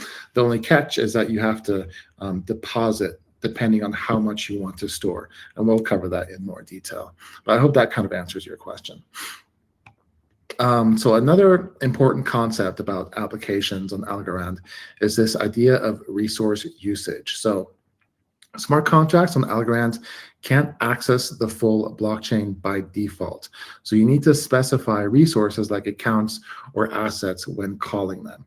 So what that means is, in order to keep the blockchain efficient, like let's say in this diagram, for example, we have a method on this smart contract that basically gets the balance of an asset for a particular account. So when I call this get asset balance method on this smart contract, what it should return is the balance for asset X for account A, right?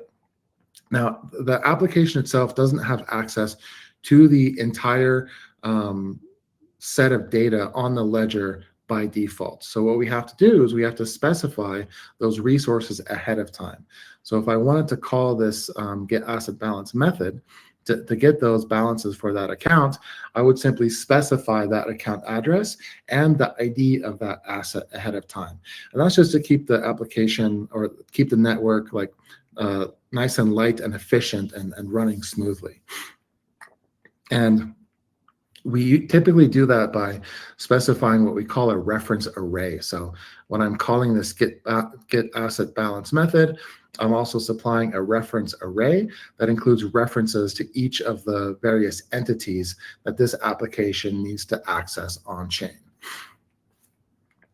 Okay, next concept, going back to the question that was asked in chat, is the storage types of smart contracts. So there are various different ways you can store data for an application on the network. One of them, and a very common one, is what we call global storage. And global storage just holds data for a smart contract that is accessible to all of the users. So global storage is a great way to store data that needs to be like globally accessible or understood by anyone viewing or interacting with that application. Local storage is similar, but has a twist on it. You also can store any type of data you like using local storage, but the difference is that the data is specific to the user who opts into the contract. So if you have data that is specific to a user, like let's say you have, I don't know, let's say you have like a smart contract that's like a game or something, like a role-playing game, right? And every time someone interacts with that game, or like let's say you're storing you know, a user's game character, right? Like its attributes, like what's its name, how strong it is, what kind of combat role does it have? You could store that in local storage so that storage would be specific to that user. Whereas global storage is like global. So global storage would be things like, you know, metadata about your application, or like if it's a game, like global game rules that applies to everyone. But so that's the difference between the two. And just to explain a little bit more, the way you get access to local storage on an application is by opting into it. So whenever a user opts into an application on the network, then they automatically get access to this local storage associated with their user account and that application. And finally, we have box storage. So box storage is sort of this like catch-all form of storage that basically allows you to store like larger sets of data. You just create these sort of like box containers, and you can store any data you like. And one of the key aspects of it is that there's really no inherent size limitations. You can store as much data as you like to box storage. There's no hard limit on that. The catch is, just as I mentioned before, that you do have to pay a deposit in order to unlock more storage using box storage. Whereas global storage and local storage have sort of like hard limits on how much data you can store to them. I see a question in chat, is box storage maintained as consensus? And yeah, essentially that is true. Like everything that is written to box storage is tracked through a consensus process. It shares the same characteristics of being, you know, essentially immutable, unless obviously like the contract owner could change the data, but that is all sort of tracked on the network. Finally, what is the max size for global and local variables? So yeah, we're going to get to that piece right here. So global storage allows contracts to store up to 64 key value pairs. So essentially, you can store like 64 rows of data in the application, and it has to total a maximum of 8 kilobytes. So you can store up to a maximum of 8 kilobytes to a contract using global storage. And then for local storage, instead of 64, it's a max of 16 key value pairs. So each user has like basically 16 rows of data that they can write to. And the maximum of that is 2 kilobytes. So each user can store up to 2 kilobytes of user-specific data on the application. And finally, for box storage, so box storage has no real limitations. It's just that each individual box can store up to 32 kilobytes of data, but you can create multiple boxes per contract. So theoretically, there is no limit. But this last piece here is super important, that all storage types affect the minimum balance requirements. So in the same way that when you create an asset or you want to make an account accessible on the ledger, you have this minimum balance requirement, right? So in order to create a digital asset, I have to maintain a minimum balance of 0.1 algo. And the same applies for global, local, and box storage. In order to make global storage and local storage available on the contract, the account of that contract has to have a certain minimum balance within its balance. It's a bit redundant, but you understand what I'm saying. And the same thing applies for box storage. Okay, now let's talk about inner transactions. So inner transactions allow applications to execute any transaction type really from the contract itself. And so this enables like basically composability, because one of the things you can do is you can actually deploy other applications from one application. So in this example, we have this app. It has an app ID of 1, 2, 3, 4, and it has a method called deploy app. And this deploy app method can actually send an inner transaction where it's deploying another application. So you can see it's kind of pointing here to this application box. And what that lets you do is basically set up composability. So you can have a application that acts as kind of like this factory pattern where it's you have like the factory application that's able to spawn multiple other applications, which is really useful for certain use cases. And you can see like here we also have like a payment method. So like I mentioned, applications can send and receive algo or digital assets, but it's the application itself that can actually initiate that transaction to send algo to another account. And you can also create assets. So you can create assets, you can modify assets from an application itself. So essentially just about anything that you can do using AlgoKit Utils, like all the stuff that Everett showed you, you can actually have an application do that itself. Before I get to the quiz, I see a question in chat. So can you give an example of box storage and global storage? So they're really quite similar. The thing about global storage is that there's a hard limit to the amount of data that you can write. So you can only write a maximum of 8 kilobytes, but you can really store any sort of valid data type to that. So you can store strings, you can store bytes, you can store numbers, and the same thing applies for box storage. The difference is that box storage does not have that 8 kilobyte constraint. Like one box can store up to 32 kilobytes of data, but you can define multiple boxes per contract. So that's kind of the difference between the two. Cool. So in this next section, we are going to talk about the sort of like project workflow of an AlgoKit initialized project. So we're going to run through this like in actual code. Like I'm going to do this basically step by step with you guys.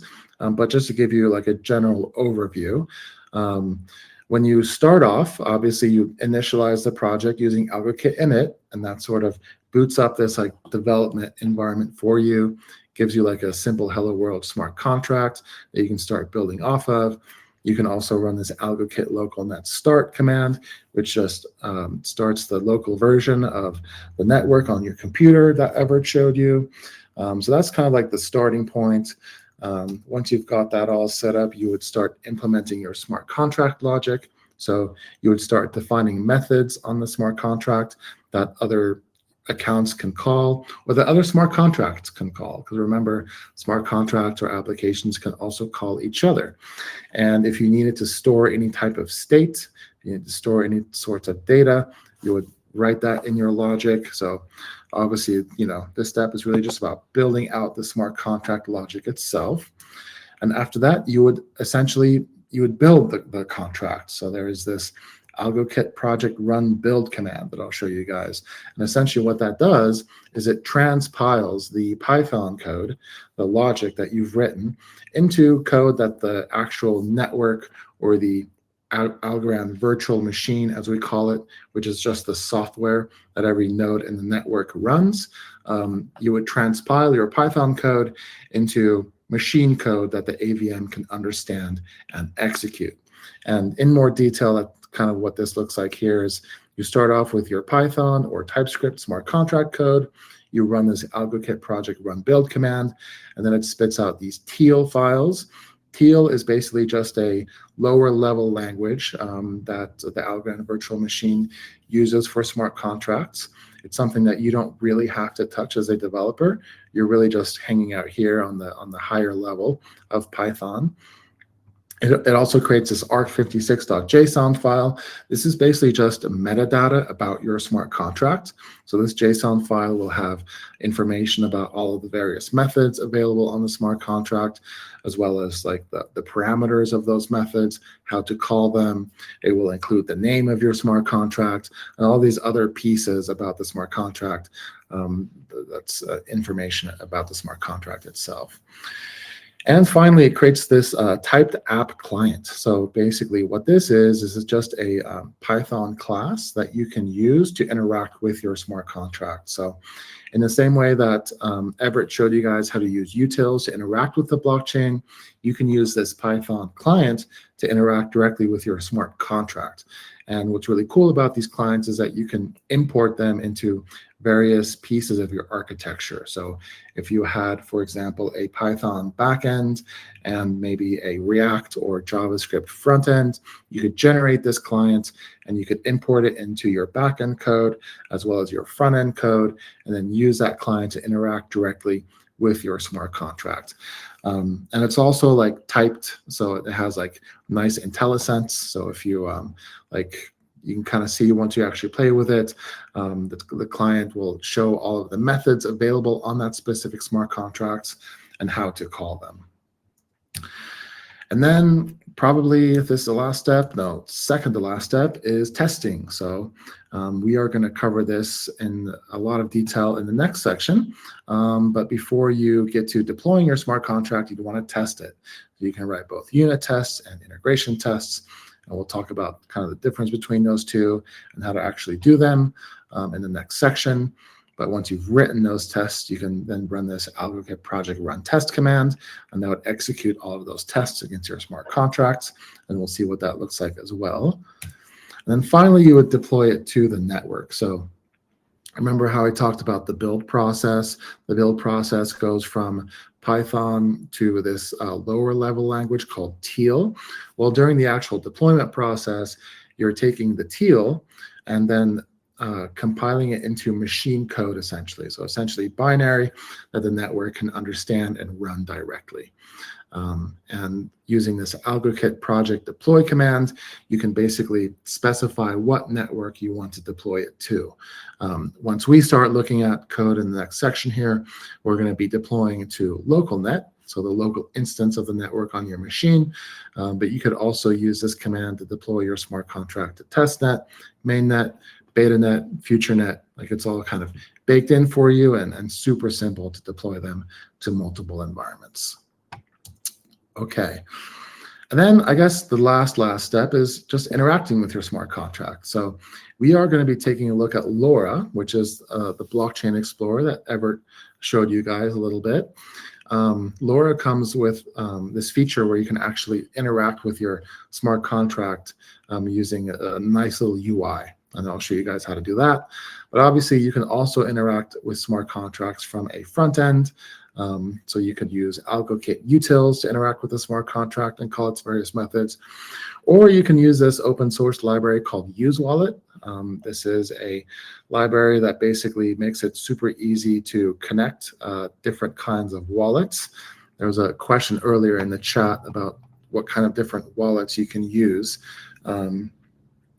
to develop or interact with Algorand, and there's quite a few of them. I dropped a link to that in chat, but this library just makes it really easy to set that all up for you so that the end user that's using your application can connect with any supported wallet that they prefer. And we'll also have a link to this towards the very end in the resources section. But we're just going to be taking a look at Lori the Explorer, just so you understand the general concept. And this is also a great way to interact with your smart contract as you're actually developing it. Okay, so now let's take a look at some actual code. And I think what I would recommend here, you can like run these commands to like sort of generate a blank smart contract yourself, and then copy and paste the code from this repository into the contract file. But I think probably the easiest way is to just go to this repository right here and then clone it. And I'm going to drop this link in chat, and we're going to kind of do this together so that we're all on the same page. But let me just drop that in chat really quick. So I just posted the link to this GitHub repository. And if you wanted to clone this and kind of follow along, what you would just do is you click this green code button. And if you hit this local tab, you should be able to copy that to the clipboard. There's also this code spaces, which I'll show you guys how to run this in a second as well. But once you've copied this, you can open up a terminal right here. Let me just make this a little bit bigger. Once you have that terminal open, here, let me minimize this so it's easier to see. So once you have that terminal, I'm going to change directory into my desktop. I'm going to type git clone, and then this command right here. And that should clone that Python workshop repo directly to my desktop. And let me actually just drop this in chat as well, so you guys can just copy and paste that. So now I should have this Algorand Python-workshop directory in my desktop. So if I open up with my IDE, I use cursor, but you can also use code like this. Cursor is just a fork of VS Code. It's really similar. But if I type cursor Algorand-Python-workshop, that should bring it up in my IDE. You can also obviously just navigate to your desktop or wherever you cloned it to, and then open up with your IDE manually. But so once we're here, we should see this view here where we have this Explorer, where we see all the files within that project. And in order to kind of bootstrap this project, we're going to want to open our terminal. So I'm going to open up my terminal right here down on the bottom. But if you like using your terminal here, you could also just change directory into that directory itself, and then run the same commands I'm about to show you here in this terminal, but I'm just running these commands down here within my IDE. So the first thing we want to do is we want to bootstrap the project. So we want to install all of the dependencies. And actually, you know what? I promised you guys I would show you how to run this as a code space. So let me pause here for a second, actually, and show you how to do that as well. So going back to this repository for the workshop, what we did is we just cloned it locally to our machine, and we opened it up that way. But if you had issues getting AlgoKit running on your local machine, you can actually run this as a code space. So if you hit this code spaces tab and you hit this green create code spaces on main button, that's actually going to bring up this IDE environment for you inside of your browser. It's going to bootstrap LocalNet, so it's going to run everything for you. So everything will be ready for you to like build and deploy these applications. And so this is a great way to just follow along inside of your browser without having to worry about the hassle of setting things up locally. And it should bring up this terminal automatically so that you can type in the commands that I'm going to type in to install the dependencies and stuff. But if for whatever reason you lose access to this terminal, you can just go, I believe, up here. Yeah, up here at the top left, go to View, and then select Terminal. So now I hit it, but if I lost access to it and I wanted to get it back, I would just click this again, and then I have access to my terminal again, so I can run those commands. Okay, so going back to the project that I initialized, like I said, the first thing we want to do is we want to install all of the dependencies, get everything ready so we can start building and deploying the smart contract. And to do that, I run AlgoKit project bootstrap all. So AlgoKit project bootstrap all. And that is going to install all the dependencies that we need in order to get this project up and running. Let me just type that in chat as well.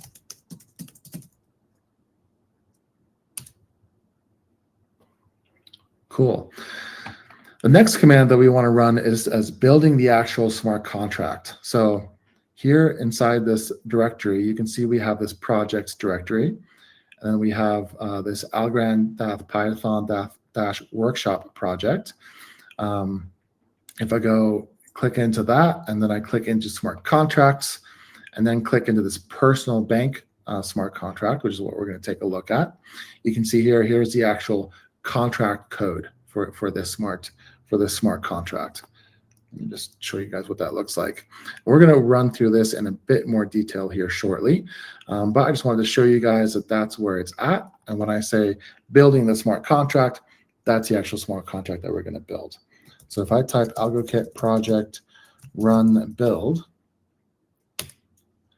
that should take that Python smart contract and compile it into all of those various files that I talked about earlier. So it's going to create the TL file, and it's going to create the typed client as well as the ARC56 metadata JSON or JSON metadata. And let's see what that actually looks like inside the project itself. Oh, let me type this in chat too. So AlgoKit project run build. It's going to actually run the smart contract for you, or build the smart contract for you. So if I go back into the project directory, here we have the smart contract itself, but we also have this new artifacts directory. And this artifacts directory is where all of the different build files get placed after we run the build file. So here we have the TL, which is the sort of lower level language that is the actual logic of the smart contract. We also have this arc56.json file. And like I mentioned earlier, this is the sort of metadata of your smart contract. So you can see here, like our smart contract has a deposit method, and all that information is included here, including a description of what that method does, and the arguments that it takes, et cetera, et cetera. And finally, once I've built the project, I want to be able to deploy it to localnet. So if I run, let me just clear this so it's easier to see. If I run AlgoKit project run deploy localnet, that should actually take my build files. Oh, that's the wrong command.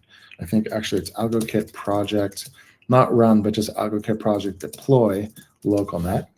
That's going to take all of my build files, so all of those artifacts, and it's going to actually deploy them to the network. It looks like I have an error. I probably am not running localnet. So if you ran into a similar error, make sure you're actually running localnet. Oh, and actually that won't work either because I'm not running Docker. So let me start up Docker. And if you're doing this in a code space, like this should all work for you anyway. But let me just boot up Docker. Let me see if I can start it now.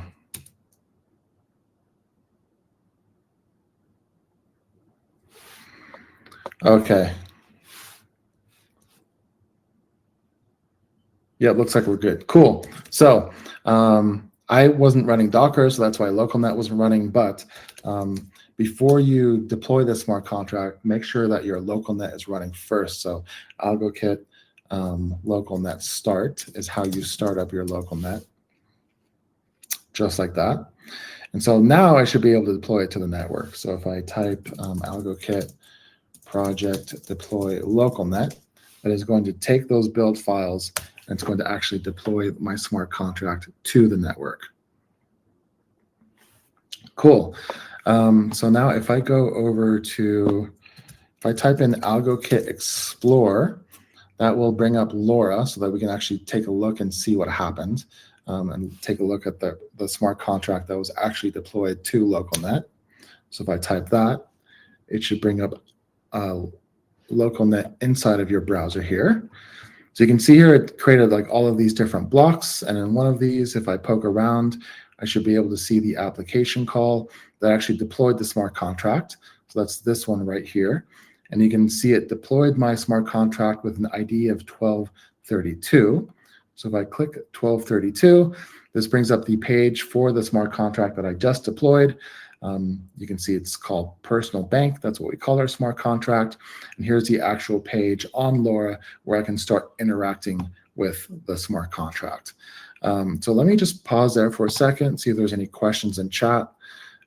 Is everyone sort of following along so far? Is this making sense? Just bootstrapping AlgoKit, installing the dependencies, building the contract, and deploying the contract?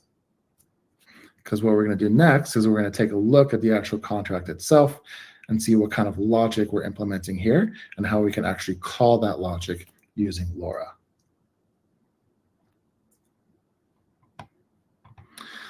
So Ferris had a question, is where is the application section you are on? So I think it probably, let's see.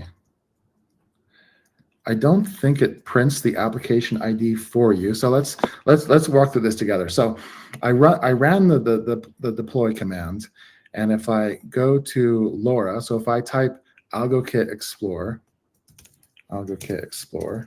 drop this in chat, it should bring up a view like this right here. So the home page, make sure on the top right that you're on localnet. The home page should show you like all of these different blocks. So these are all of the transactions that you've actually sent to localnet. And you know what, let me do this. Let me reset localnet so that it's a bit easier to see what's going on.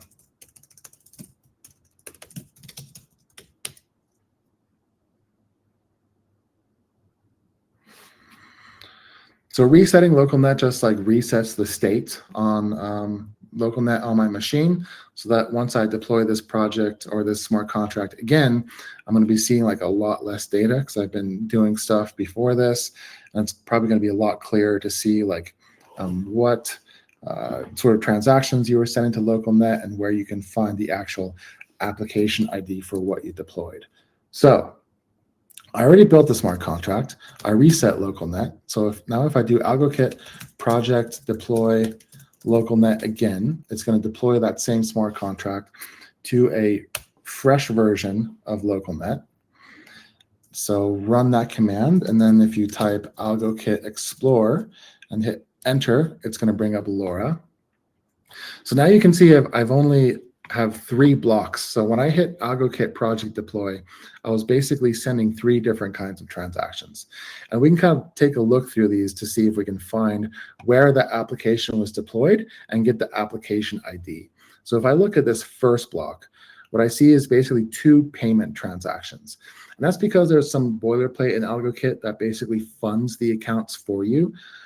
So when I hit the deploy command, we're basically just taking these development accounts that are all sort of set up for you, and we're funding them with Algo, just so it's like easier to work with, right? So we can meet the fees and the minimum balance requirements for like interacting with the smart contract, deploying, and so on. So that's in the first block, so that's not what we need. If we go to the second block, we should see this application called transaction here. So here's the transaction ID. We sent it from this account to the ID of the application, and it's of a type application call. And we know that this is the application call that created the smart contract, because it's the first application call that we see within the Explorer. But all that to say, if you go into the second block here, this right here is the actual ID of the application you just deployed. So if you click this, that should then take you to the page of that personal bank contract, if that makes sense. And let me know if you're still kind of struggling to follow along. But basically, just look through these blocks, and if you see something that doesn't look like an address, and it's just like a number like this, that's probably the ID of your application. So you can click that and then go to your page for that smart contract. Cool. All right, now let's take a look at some of the actual code that we've deployed and that we're going to be interacting with. So this is basically a personal bank contract. So this is like a really simple version of like a bank. And so if you're like super new to blockchain, or if you're kind of familiar with it, you might have heard about this term called disintermediation.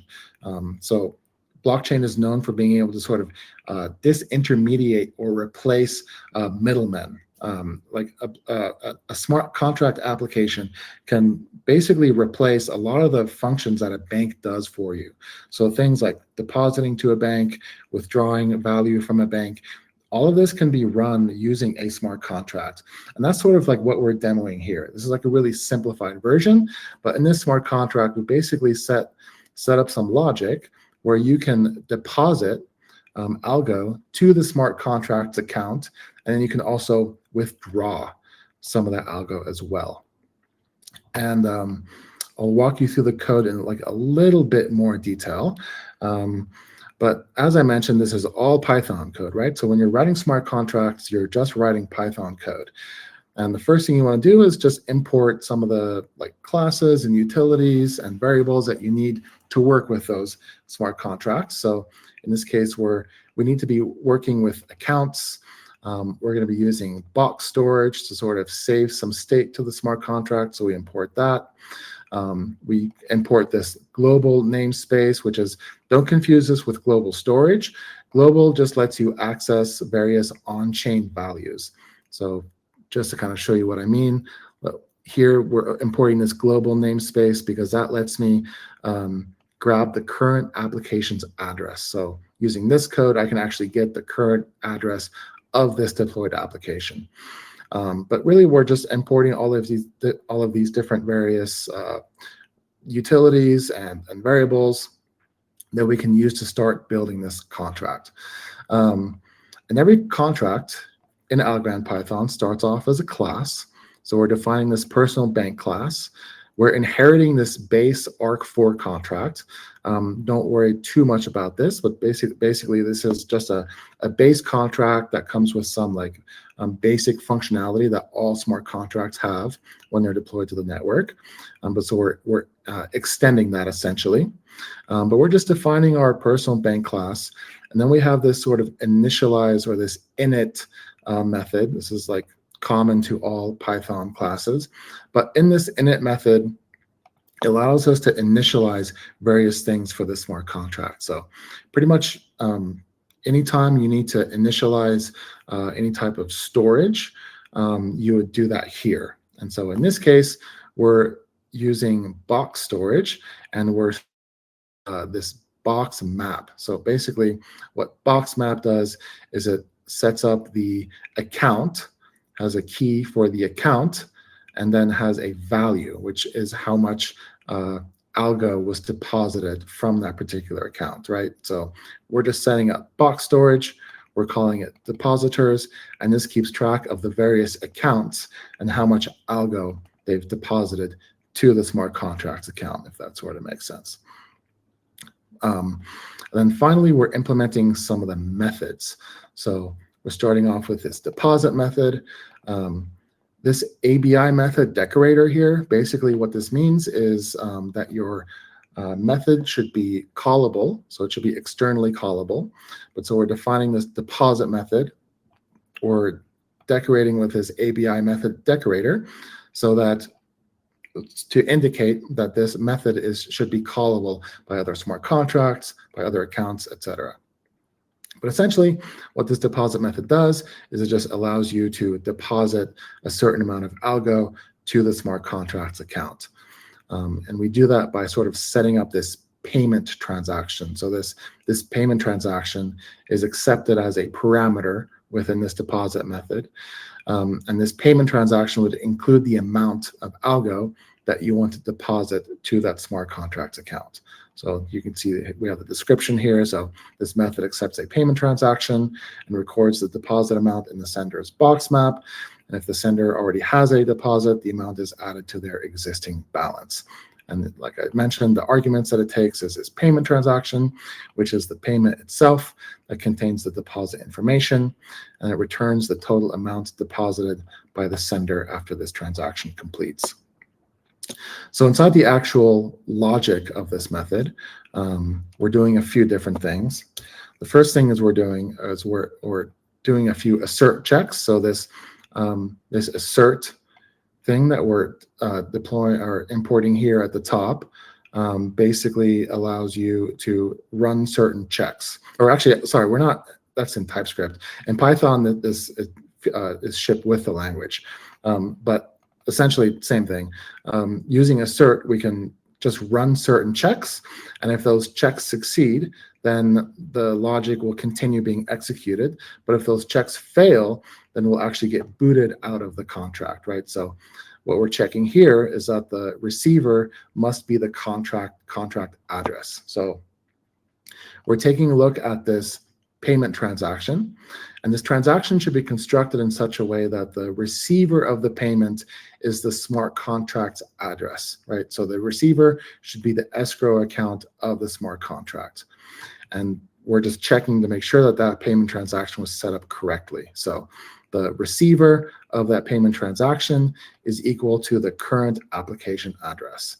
And if it fails, if that's not true, then we'll receive this error message, and we'll get booted out of this method. So the logic won't continue being executed. And then in this assert statement, we're just making sure that the amount being deposited is greater than 0, right? So we don't want to be depositing negative numbers.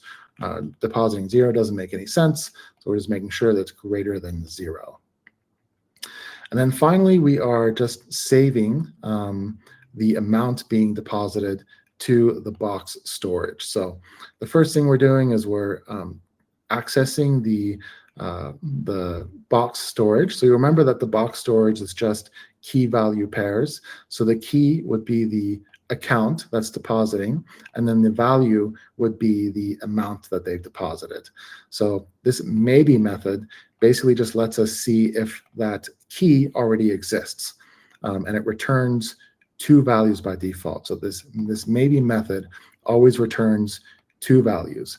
One is going to be the actual amount in the box value, if it exists, and the other is going to be a Boolean. Basically, does the value already exist? So if this is us depositing to this contract for the first time, then deposited would be false and the amount would be 0. Otherwise, if we've already deposited a certain amount to this contract, then this would be true. We have already deposited, and the amount would be whatever we deposited before. So then in this logic, we're just sort of taking that. So we're taking this Boolean that checks if we've already deposited.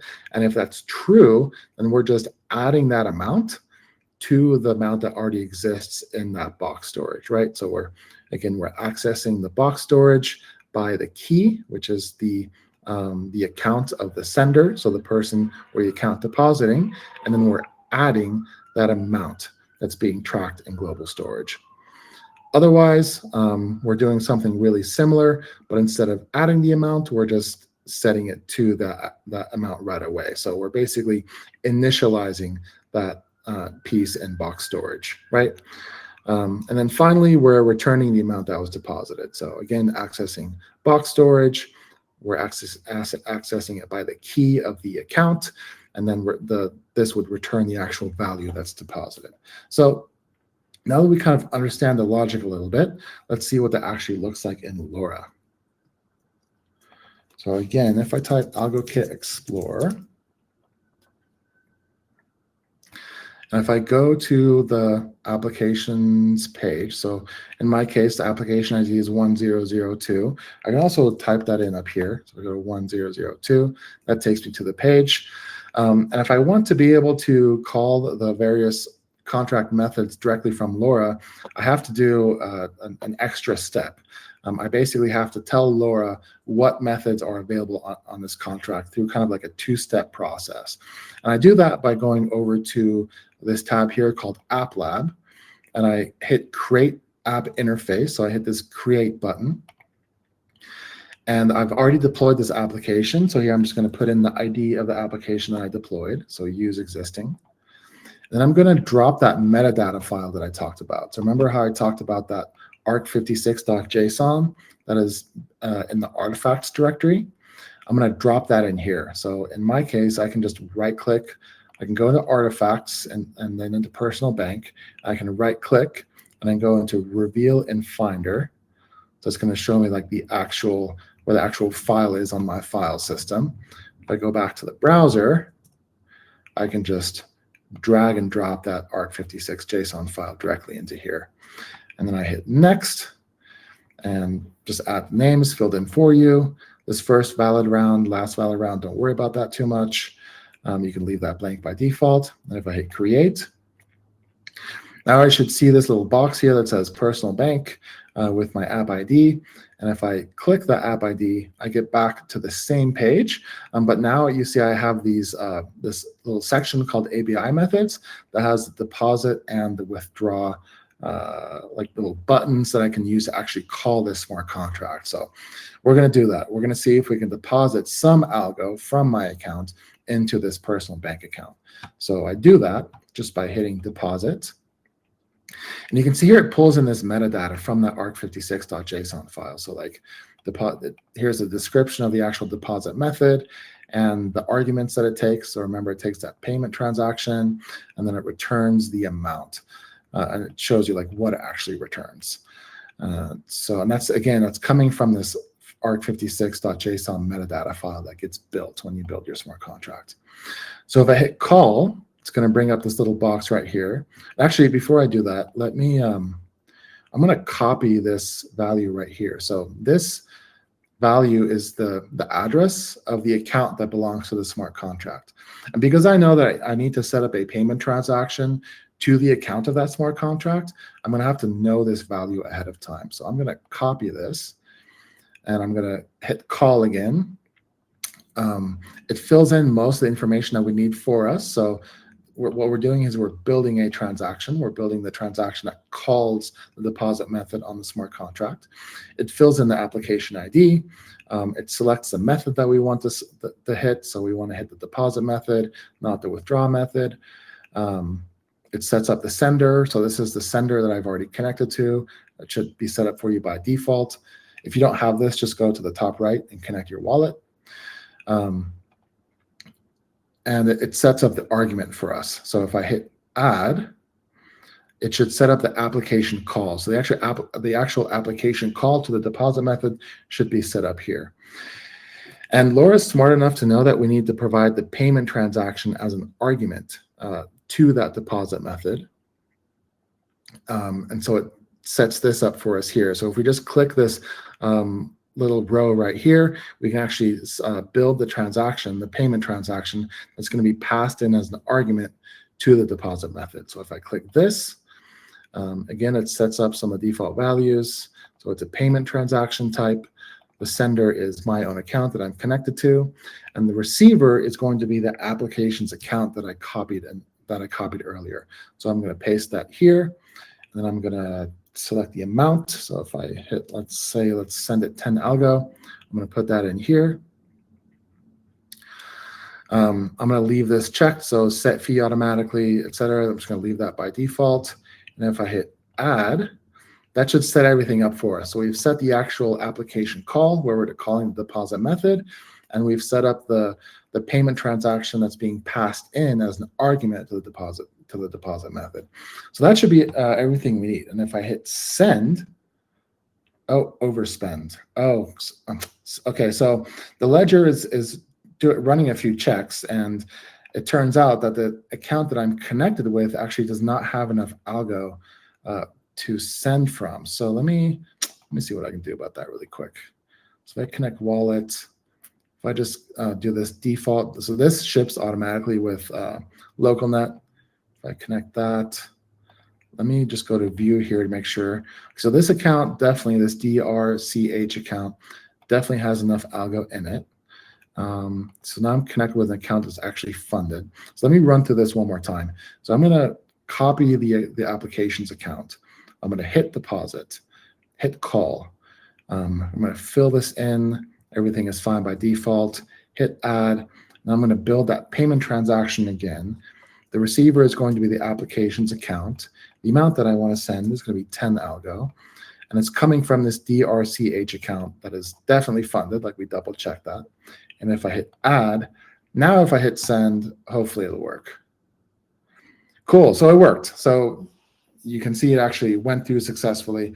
And Laura comes with this really nice sort of transaction visualizer where we can see like what's actually happening. So I'm paying from this DRCH account to the I'm making a call from this account to the application, and it breaks out the two different transactions right here. So this is the transaction ID, and this is showing that I made an app call to the deposit method, and I also made a payment transaction to that smart contracts deposit, or to that smart contract account. So that is kind of how you use LoRa to directly interact with your smart contracts. And I'm kind of short on time here. I'm realizing I'm going a little bit over. Sorry about that. And I don't want to take up time from Everett, who's going to be showing us how to test these smart contracts, because that's super important. But basically, if you want to do the same thing for the withdrawal method, it's essentially the same process, right? The withdrawal method, just like the deposit account method, has here the description, and we're just withdrawing the amount that we deposited. Again, we're accessing the box storage to get the actual amount that they've deposited. Here we're asserting to make sure that there actually is a deposit amount, because it wouldn't make sense to try and withdraw if you haven't deposited anything. And then the smart contract is setting up this inner transaction. So this ITXN is how you create inner transactions. So application to account or application to application calls are set up here, and we're setting up a payment transaction. So we're basically just paying back the sender of this method, and we're sending back the amount that they deposited. We're setting the fee to 0, which don't worry about that too much. It just forces the person calling the application to pay the fee as opposed to the smart contract itself.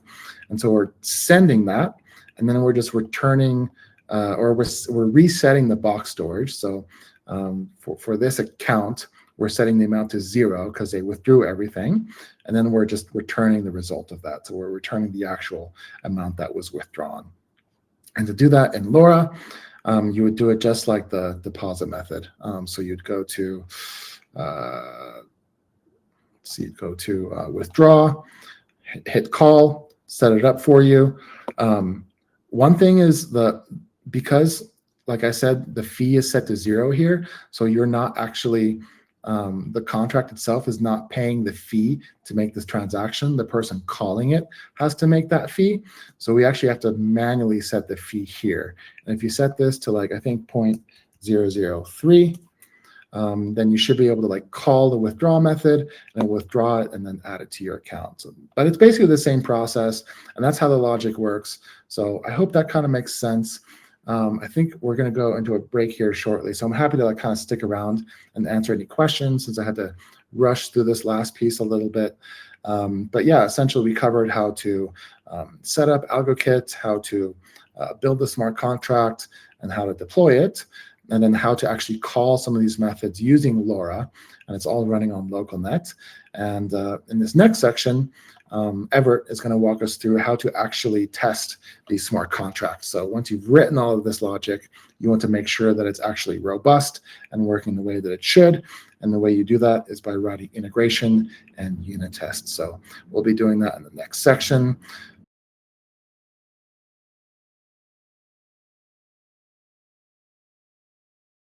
Okay, welcome back.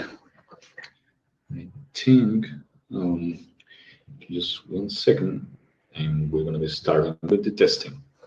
This last section that we have for the workflow.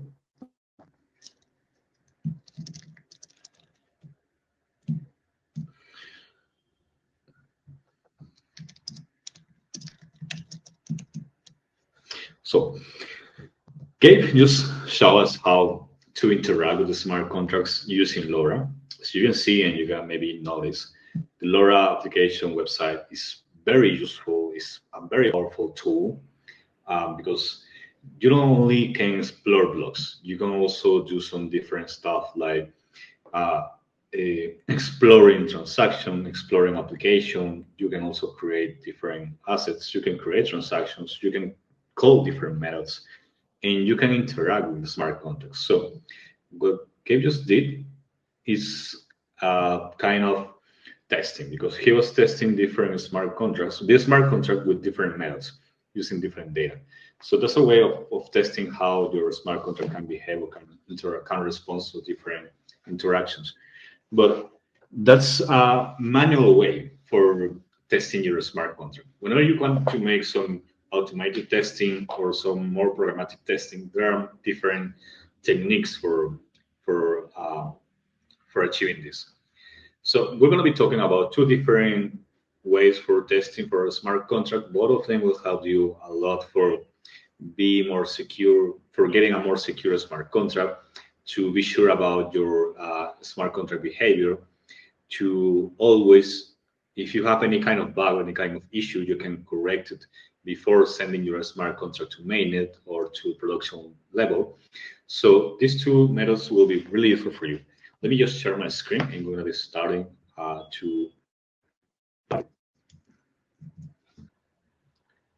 Okay, I think we're ready.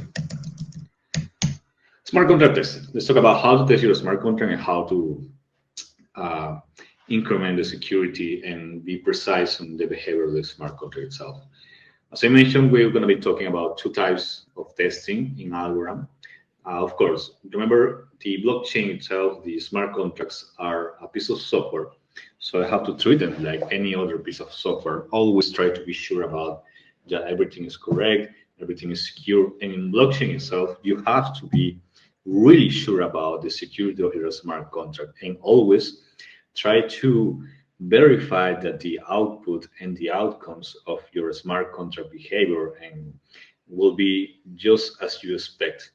Because in blockchain, you're not only storing data in a mutable way. You always may interact, or you maybe will be playing or building applications using tokens. And sometimes tokens are representing digital value or real life value. So it has to be very careful about how these smart contracts are going to be created and how are going to be interacting before sending them to mainnet. First, we have the unit testing, which is basically in Algorand, it's going to be like an emulation of testing. Everything you do in unit testing is going to be like a simulation. So you're not going to be sending transaction to the network itself in comparison with integration testing. When you do an integration testing, you're going to be sending a transaction. Just like we did in the Jupyter notebook that we were creating Algorand, the Algorand client that sent that transaction or that payment, we were sending transaction to the local machine network. When we're doing unit testing, we're going to be sending fake transaction or emulated transaction to an emulated AVM. We're not sending to a local network. We're sending to a virtual instance of the AVM that is going to be live just during the execution of the testing. So we're not going to be having persistent data. All of the data, all of the transaction, all of the interaction is going to be living only during the transaction of their unit testing. That's why we're going to be using an emulated AVM. There's no real network interaction because we're just sending to an emulation. And this is very useful when you want to test just a specific logic, or you want to test just only a couple of things. You don't want to create like if I want to test like, if I send the payment, that's okay. That's like an isolated logic, because you don't need like doing different steps for creating an interaction. But maybe, as example, if you're creating a marketplace, for a marketplace, if you want to test that your purchase is completely correct, you have to test first that a user has created correctly, successfully an item to be sold, that the user has published the item to be sold, that any other user purchased that item, and you have to interact and you have to create all of the previous steps, because all of them are correlated and are depending one of the other. If you want to create something like, if you want to test something like more isolated testing, like maths or calculation, or maybe just creation of specific objects, you can use unit test. And that's going to be faster than using integration test, because you're just going to be using some different objects from the AlgoKit test library that we're going to be talking about in a minute. In integration test, we're going to be validating real transactions. Whenever you do integration test, it's more similar to what will happen in a real network, in a mainnet or a local or a testing. So that's the main difference between both of the testing types. We're going to be starting with the unit testing. We're going to be just talking about a couple of concepts, and there we're going to be 2D code. And in the code, you will see how everything is going to be working, how easy it is to create both of them. So first, we're going to be needing the text context. The text context is basically the emulation for the Algorand virtual machine that I just talked about. And we have 4 different interfaces. We have the interface or the object for contracts. That is the object that will help us to interact with the contract, deploy the contract, call different methods, etc.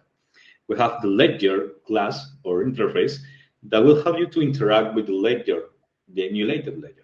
As example, you want to get if you want to retrieve some information from the ledger as a transaction or as a number of blocks or the fee or maybe the minimum balance or things like specific from the ledger itself, from the blockchain itself, you need to use the ledger interface.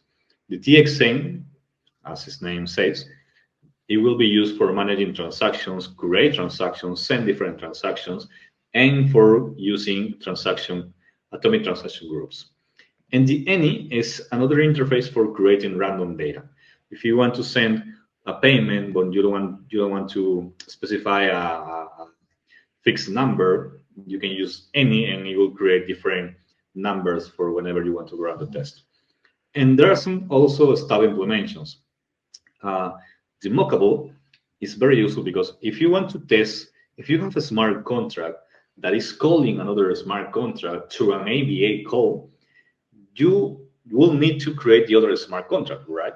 But if you use the mockable, you can mock that interaction. So you can emulate that you're calling another smart contract, and you can put a default number. If my contract A will call the contract B, we'll always receive the number 7 or 8 or any JSON or whatever I want.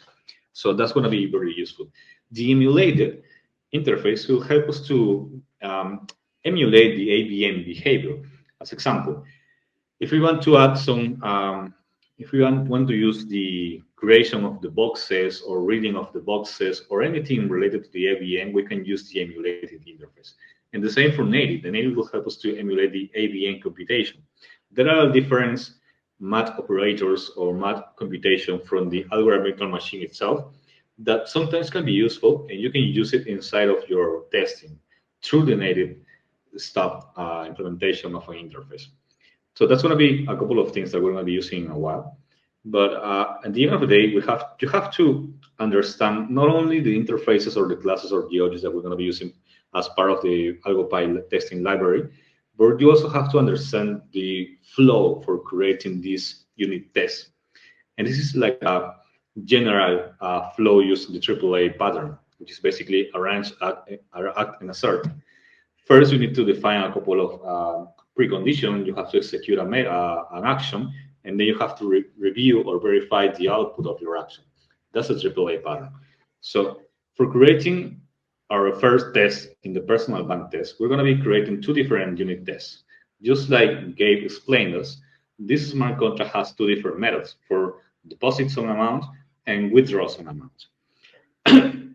If we want to test the deposit using the unit test perspective or approach, we need to first initiate the test concept. Remember, the test context is all of the concepts that we're going to be emulating the Algorand virtual machine. Then we have to deploy this personal bank contract. Then we have to get or retrieve the deploying application data. We have to generate a random deposit amount because we're going to be sending a deposit. And we're going to be creating a payment transaction with the deposit amount.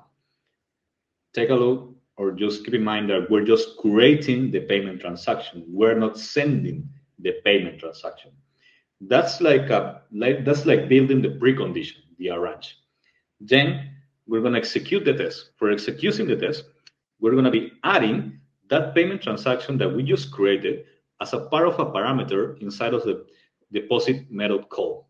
Because remember, as Gabriel just explained us, whenever you want to call the deposit method of the smart contract, you need to add as a parameter as a payment transaction, as an argument. And after sending that, we have to verify that the output from this method is the same as the original deposit amount that was a random number. So that's basically the unit test. For withdraw is almost the same, but you have to add an extra step inside of the act or execution, which is after making the deposit, you have to execute the withdrawal method. And the withdrawal amount has to be the same as the deposited amount generated by a random by any interface that generates a random data. So it's basically a unit test. We're gonna be building that into code. It's gonna be very easy. And I think the final code for this is even shorter than this pseudocode. Yeah. Main difference with the unit testing and integration testing is that we're using an off-chain execution. We are using an emulation of the ABM. So we're not sending real transactions. We don't have to wait for the time of the block to be added into the chain because we are not testing or sending any transaction to a real blockchain. We're just sending the transaction number as a fake transaction to an emulation of the ABM. So everything is going to be really faster. We're not adding real blocks or transaction. We are emulating the behavior of the ABM. So congrats. Next step is the integration testing. We're going to be doing both of those testing into our personal bank smart contract. And let's see the pseudocode. First, we need to create the pre-funded test account. Then, because remember, whenever you want to create a smart contract, you need an account that's going to be deploying the smart contract or sending the application code for creating the smart contract, just as Gabe showed us about in LoRa. You will see there's a creation of the smart contract. Then you have to deploy this personal bank smart contract. First, the creator accounts have to be funded. Then you will create or deploy the contract. And once you have that, you need to create a one algo payment transaction. And then you have to call the method of deposit, giving the payment transaction as a parameter. Why we're having this difference here? Maybe you are noticing that in the unit testing, we have the payment transaction creation as a part of the arrangement. But in this case, we have the payment transaction creation as part of the act. We're going to take a look at that into the code. But basically, it's because when we're doing integration tests, we need to create some kind of fixtures. And the fixtures is basically the pre-funded test account, and another fixture is going to be the contract client. And we're going to take a look on that in a while so you can understand why is this difference. And then we have to verify the deposit amount is the same as we just sent. And for withdraw is very similar. You have to prepare the depositor account to send the withdraw call. You need to prepare the dispenser account to fund contract address. In this case, remember that first the smart contract has to be funded. Then the depositor needs to be some funds for making an application call. Because in this case, we're not sending a payment itself, we're calling the withdrawal.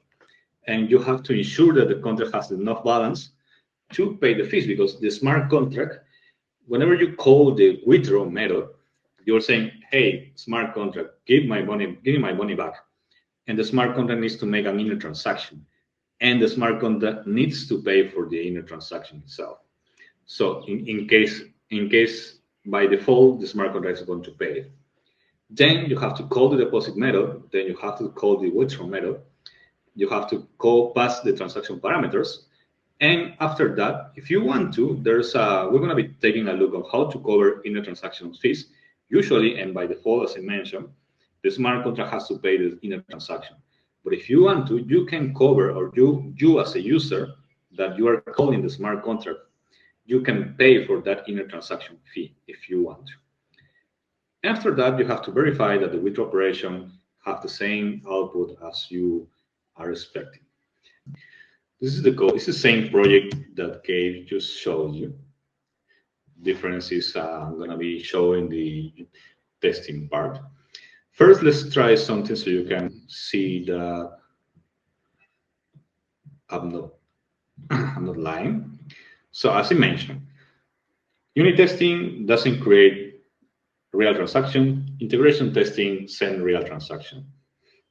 Maybe you want to see in action. So let's take this file from integration testing and let's do this next.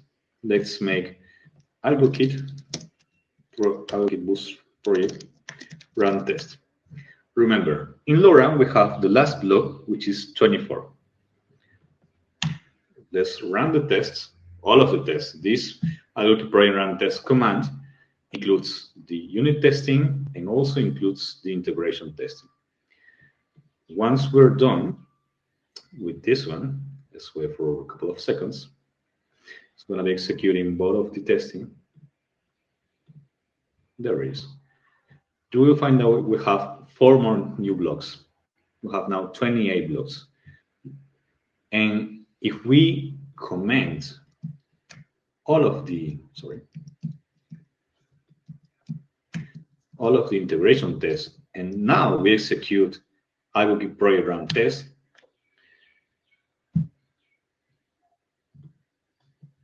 let's wait a second. You will see, if we go to LoRa, that we have the same 28 blocks. We don't have any new block. Why is that? Because as I just mentioned, the unit testing are not sending transaction to our local net, just to an emulated AVM. And also, maybe you notice that running the test for unit testing has been faster, very faster, way more faster than running the integration test. So that's one of the main couple of things. Let's start with the testing around here. So as you can see here, we have a fixture which is basically the context. The context is the only fixture that we have, that we need, because the context is something that is, remember, it's the emulation of the AVM that we're going to be passing as a parameter into all of our testing. First test is going to be deposit. Second test is going to be withdraw. The deposit basically has a parameter, the context, the fixture that we just defined here. And we have this personal bank. Personal bank is basically the client for our smart contract that we get from the contract that has been built by Gabe. So after that, we're going to be using the context that ledger. As I mentioned, the ledger is getting information from the blockchain itself, and we're going to retrieve the application using the personal bank client. So we're getting our contract itself. So after that, we're having the application itself. After that, we're going to be creating a random number as a UN64. Remember, in Algorand, the Algorand virtual machine interprets unsigned integers of 64 bytes. We're using context that any for generating random data, and we're generating a random UN64. And that's going to be our deposit amount. It can be 1 algo, 2 algos, 50 algos. It's totally random. And after that, we're going to be creating, just as we mentioned here, we have to create a payment transaction. And here we need to add context that any, because we're generating a random, that TXN that pay. We're creating a payment transaction here, and the payment transaction has a parameter as a parameters the receiver and the amount. That's basically, we can specify also the sender if we want to, but in this case we can use only the receiver, and that's it, because we're emulating everything here. You don't need to specify like in a real context or like in a real network. This is completely emulation. Then we execute a test, which is basically the contract that deposit pay transaction. We're passing the payment transaction as a parameter, and we're calling the method deposit from the contract itself. That's it. And after that, we're going to be using the comparison for the output of calling the method with the deposit amount that we just generated randomly here. And that's all we need for unit testing. If I change this, in this case, if I run this, it's going to be saying that everything is correct here, one pass. If I change this to 25, just as an example, and I run the test again, I have to say that it's incorrect. And that's right, that's incorrect. And it says because the number generated is this one here, and I just type a number which is 25, and there's not a match for the assert. So everything is running correctly.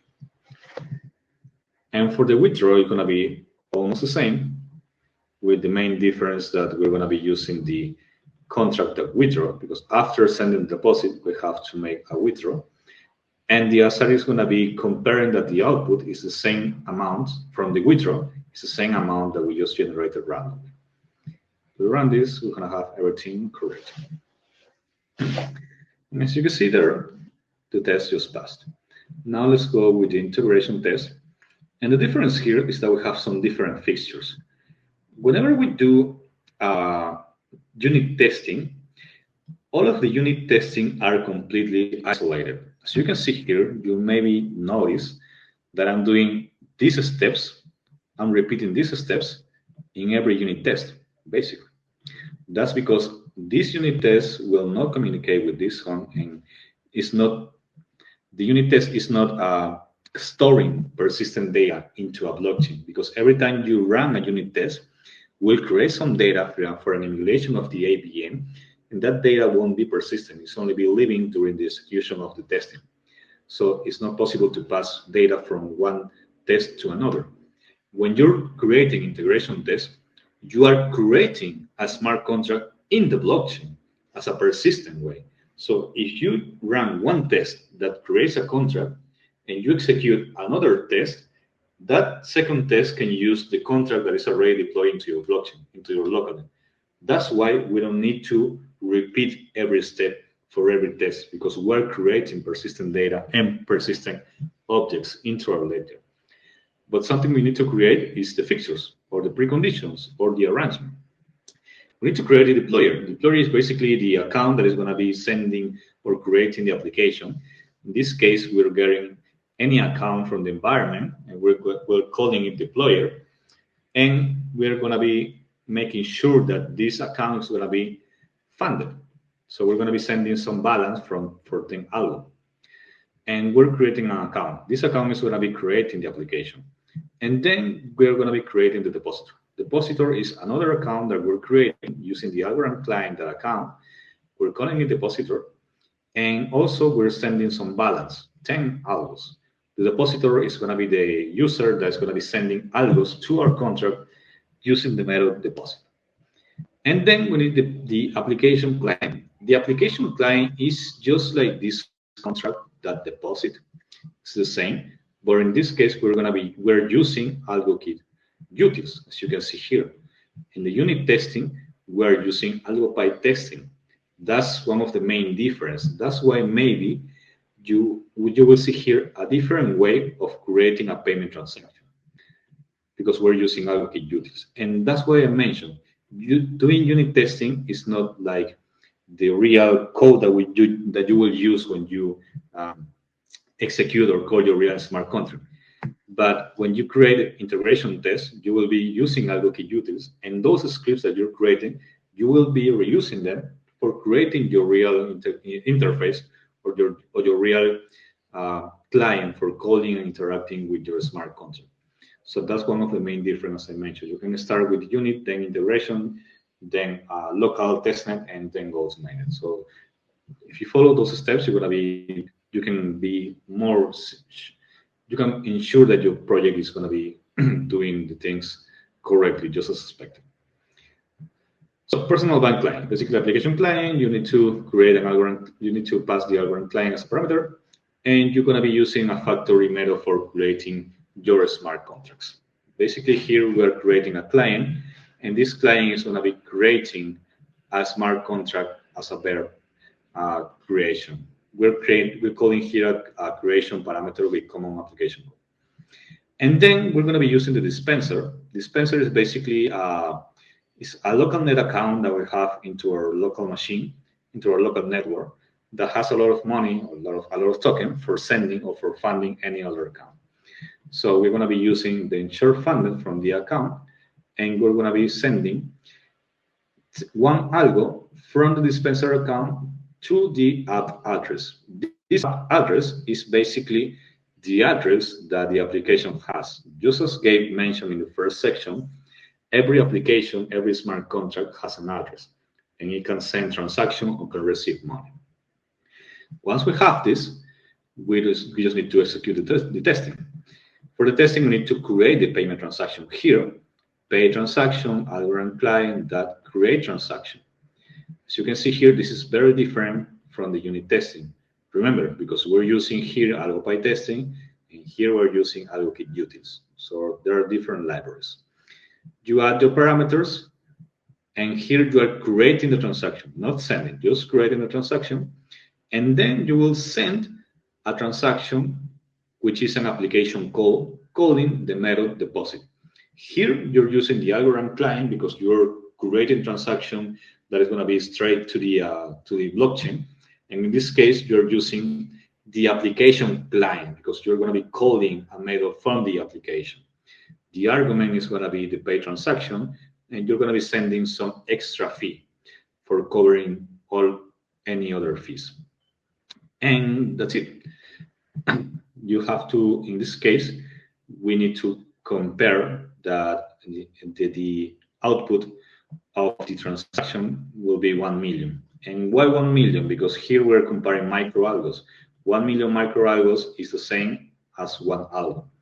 You can put here only 1 million and that's it, but it depends on how you want to compare. Here, we're trying to be graphic on these conversions, but remember always that if you use raw numbers like here, it's always micro algos. If you want to convert to algos, you need to use this kind of conversion.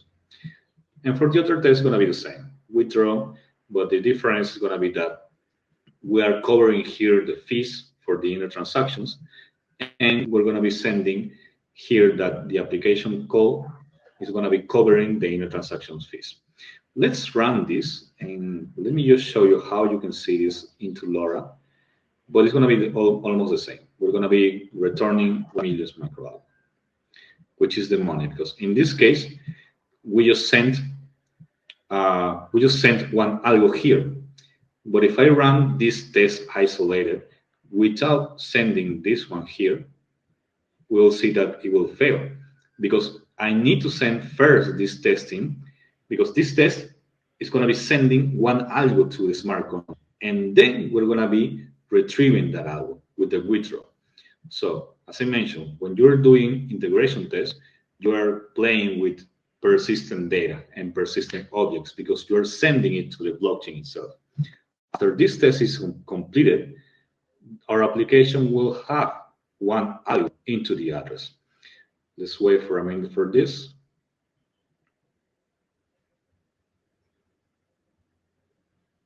Let's wait. That's it. Let's go to LoRa. So refresh 33. And as you can see here, there's a payment transaction here.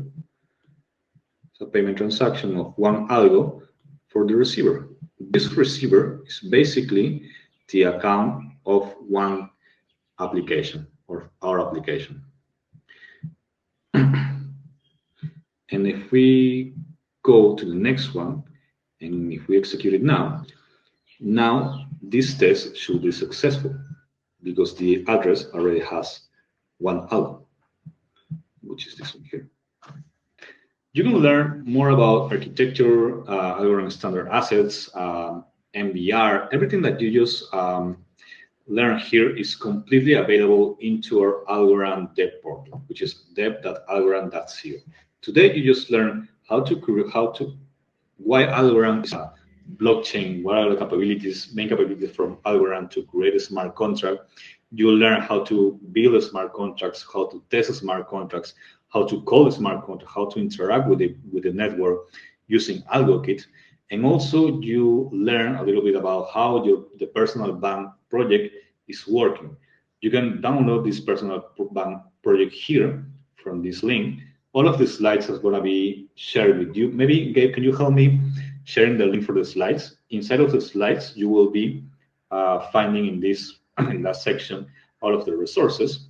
Remember, everything you need for learning AlgoKit is inside of the website algorand.co/algokit, but we also have a complete marketplace built on top of that. This is a more complex project that you can go and take a look, because data marketplace app example will show you how to use not only the testing that we have here. You will learn how to create a more complex test suite, how to create a more complex unit testing and integration testing, how to create a more complex interaction between contracts, between users, sending usage, sending assets.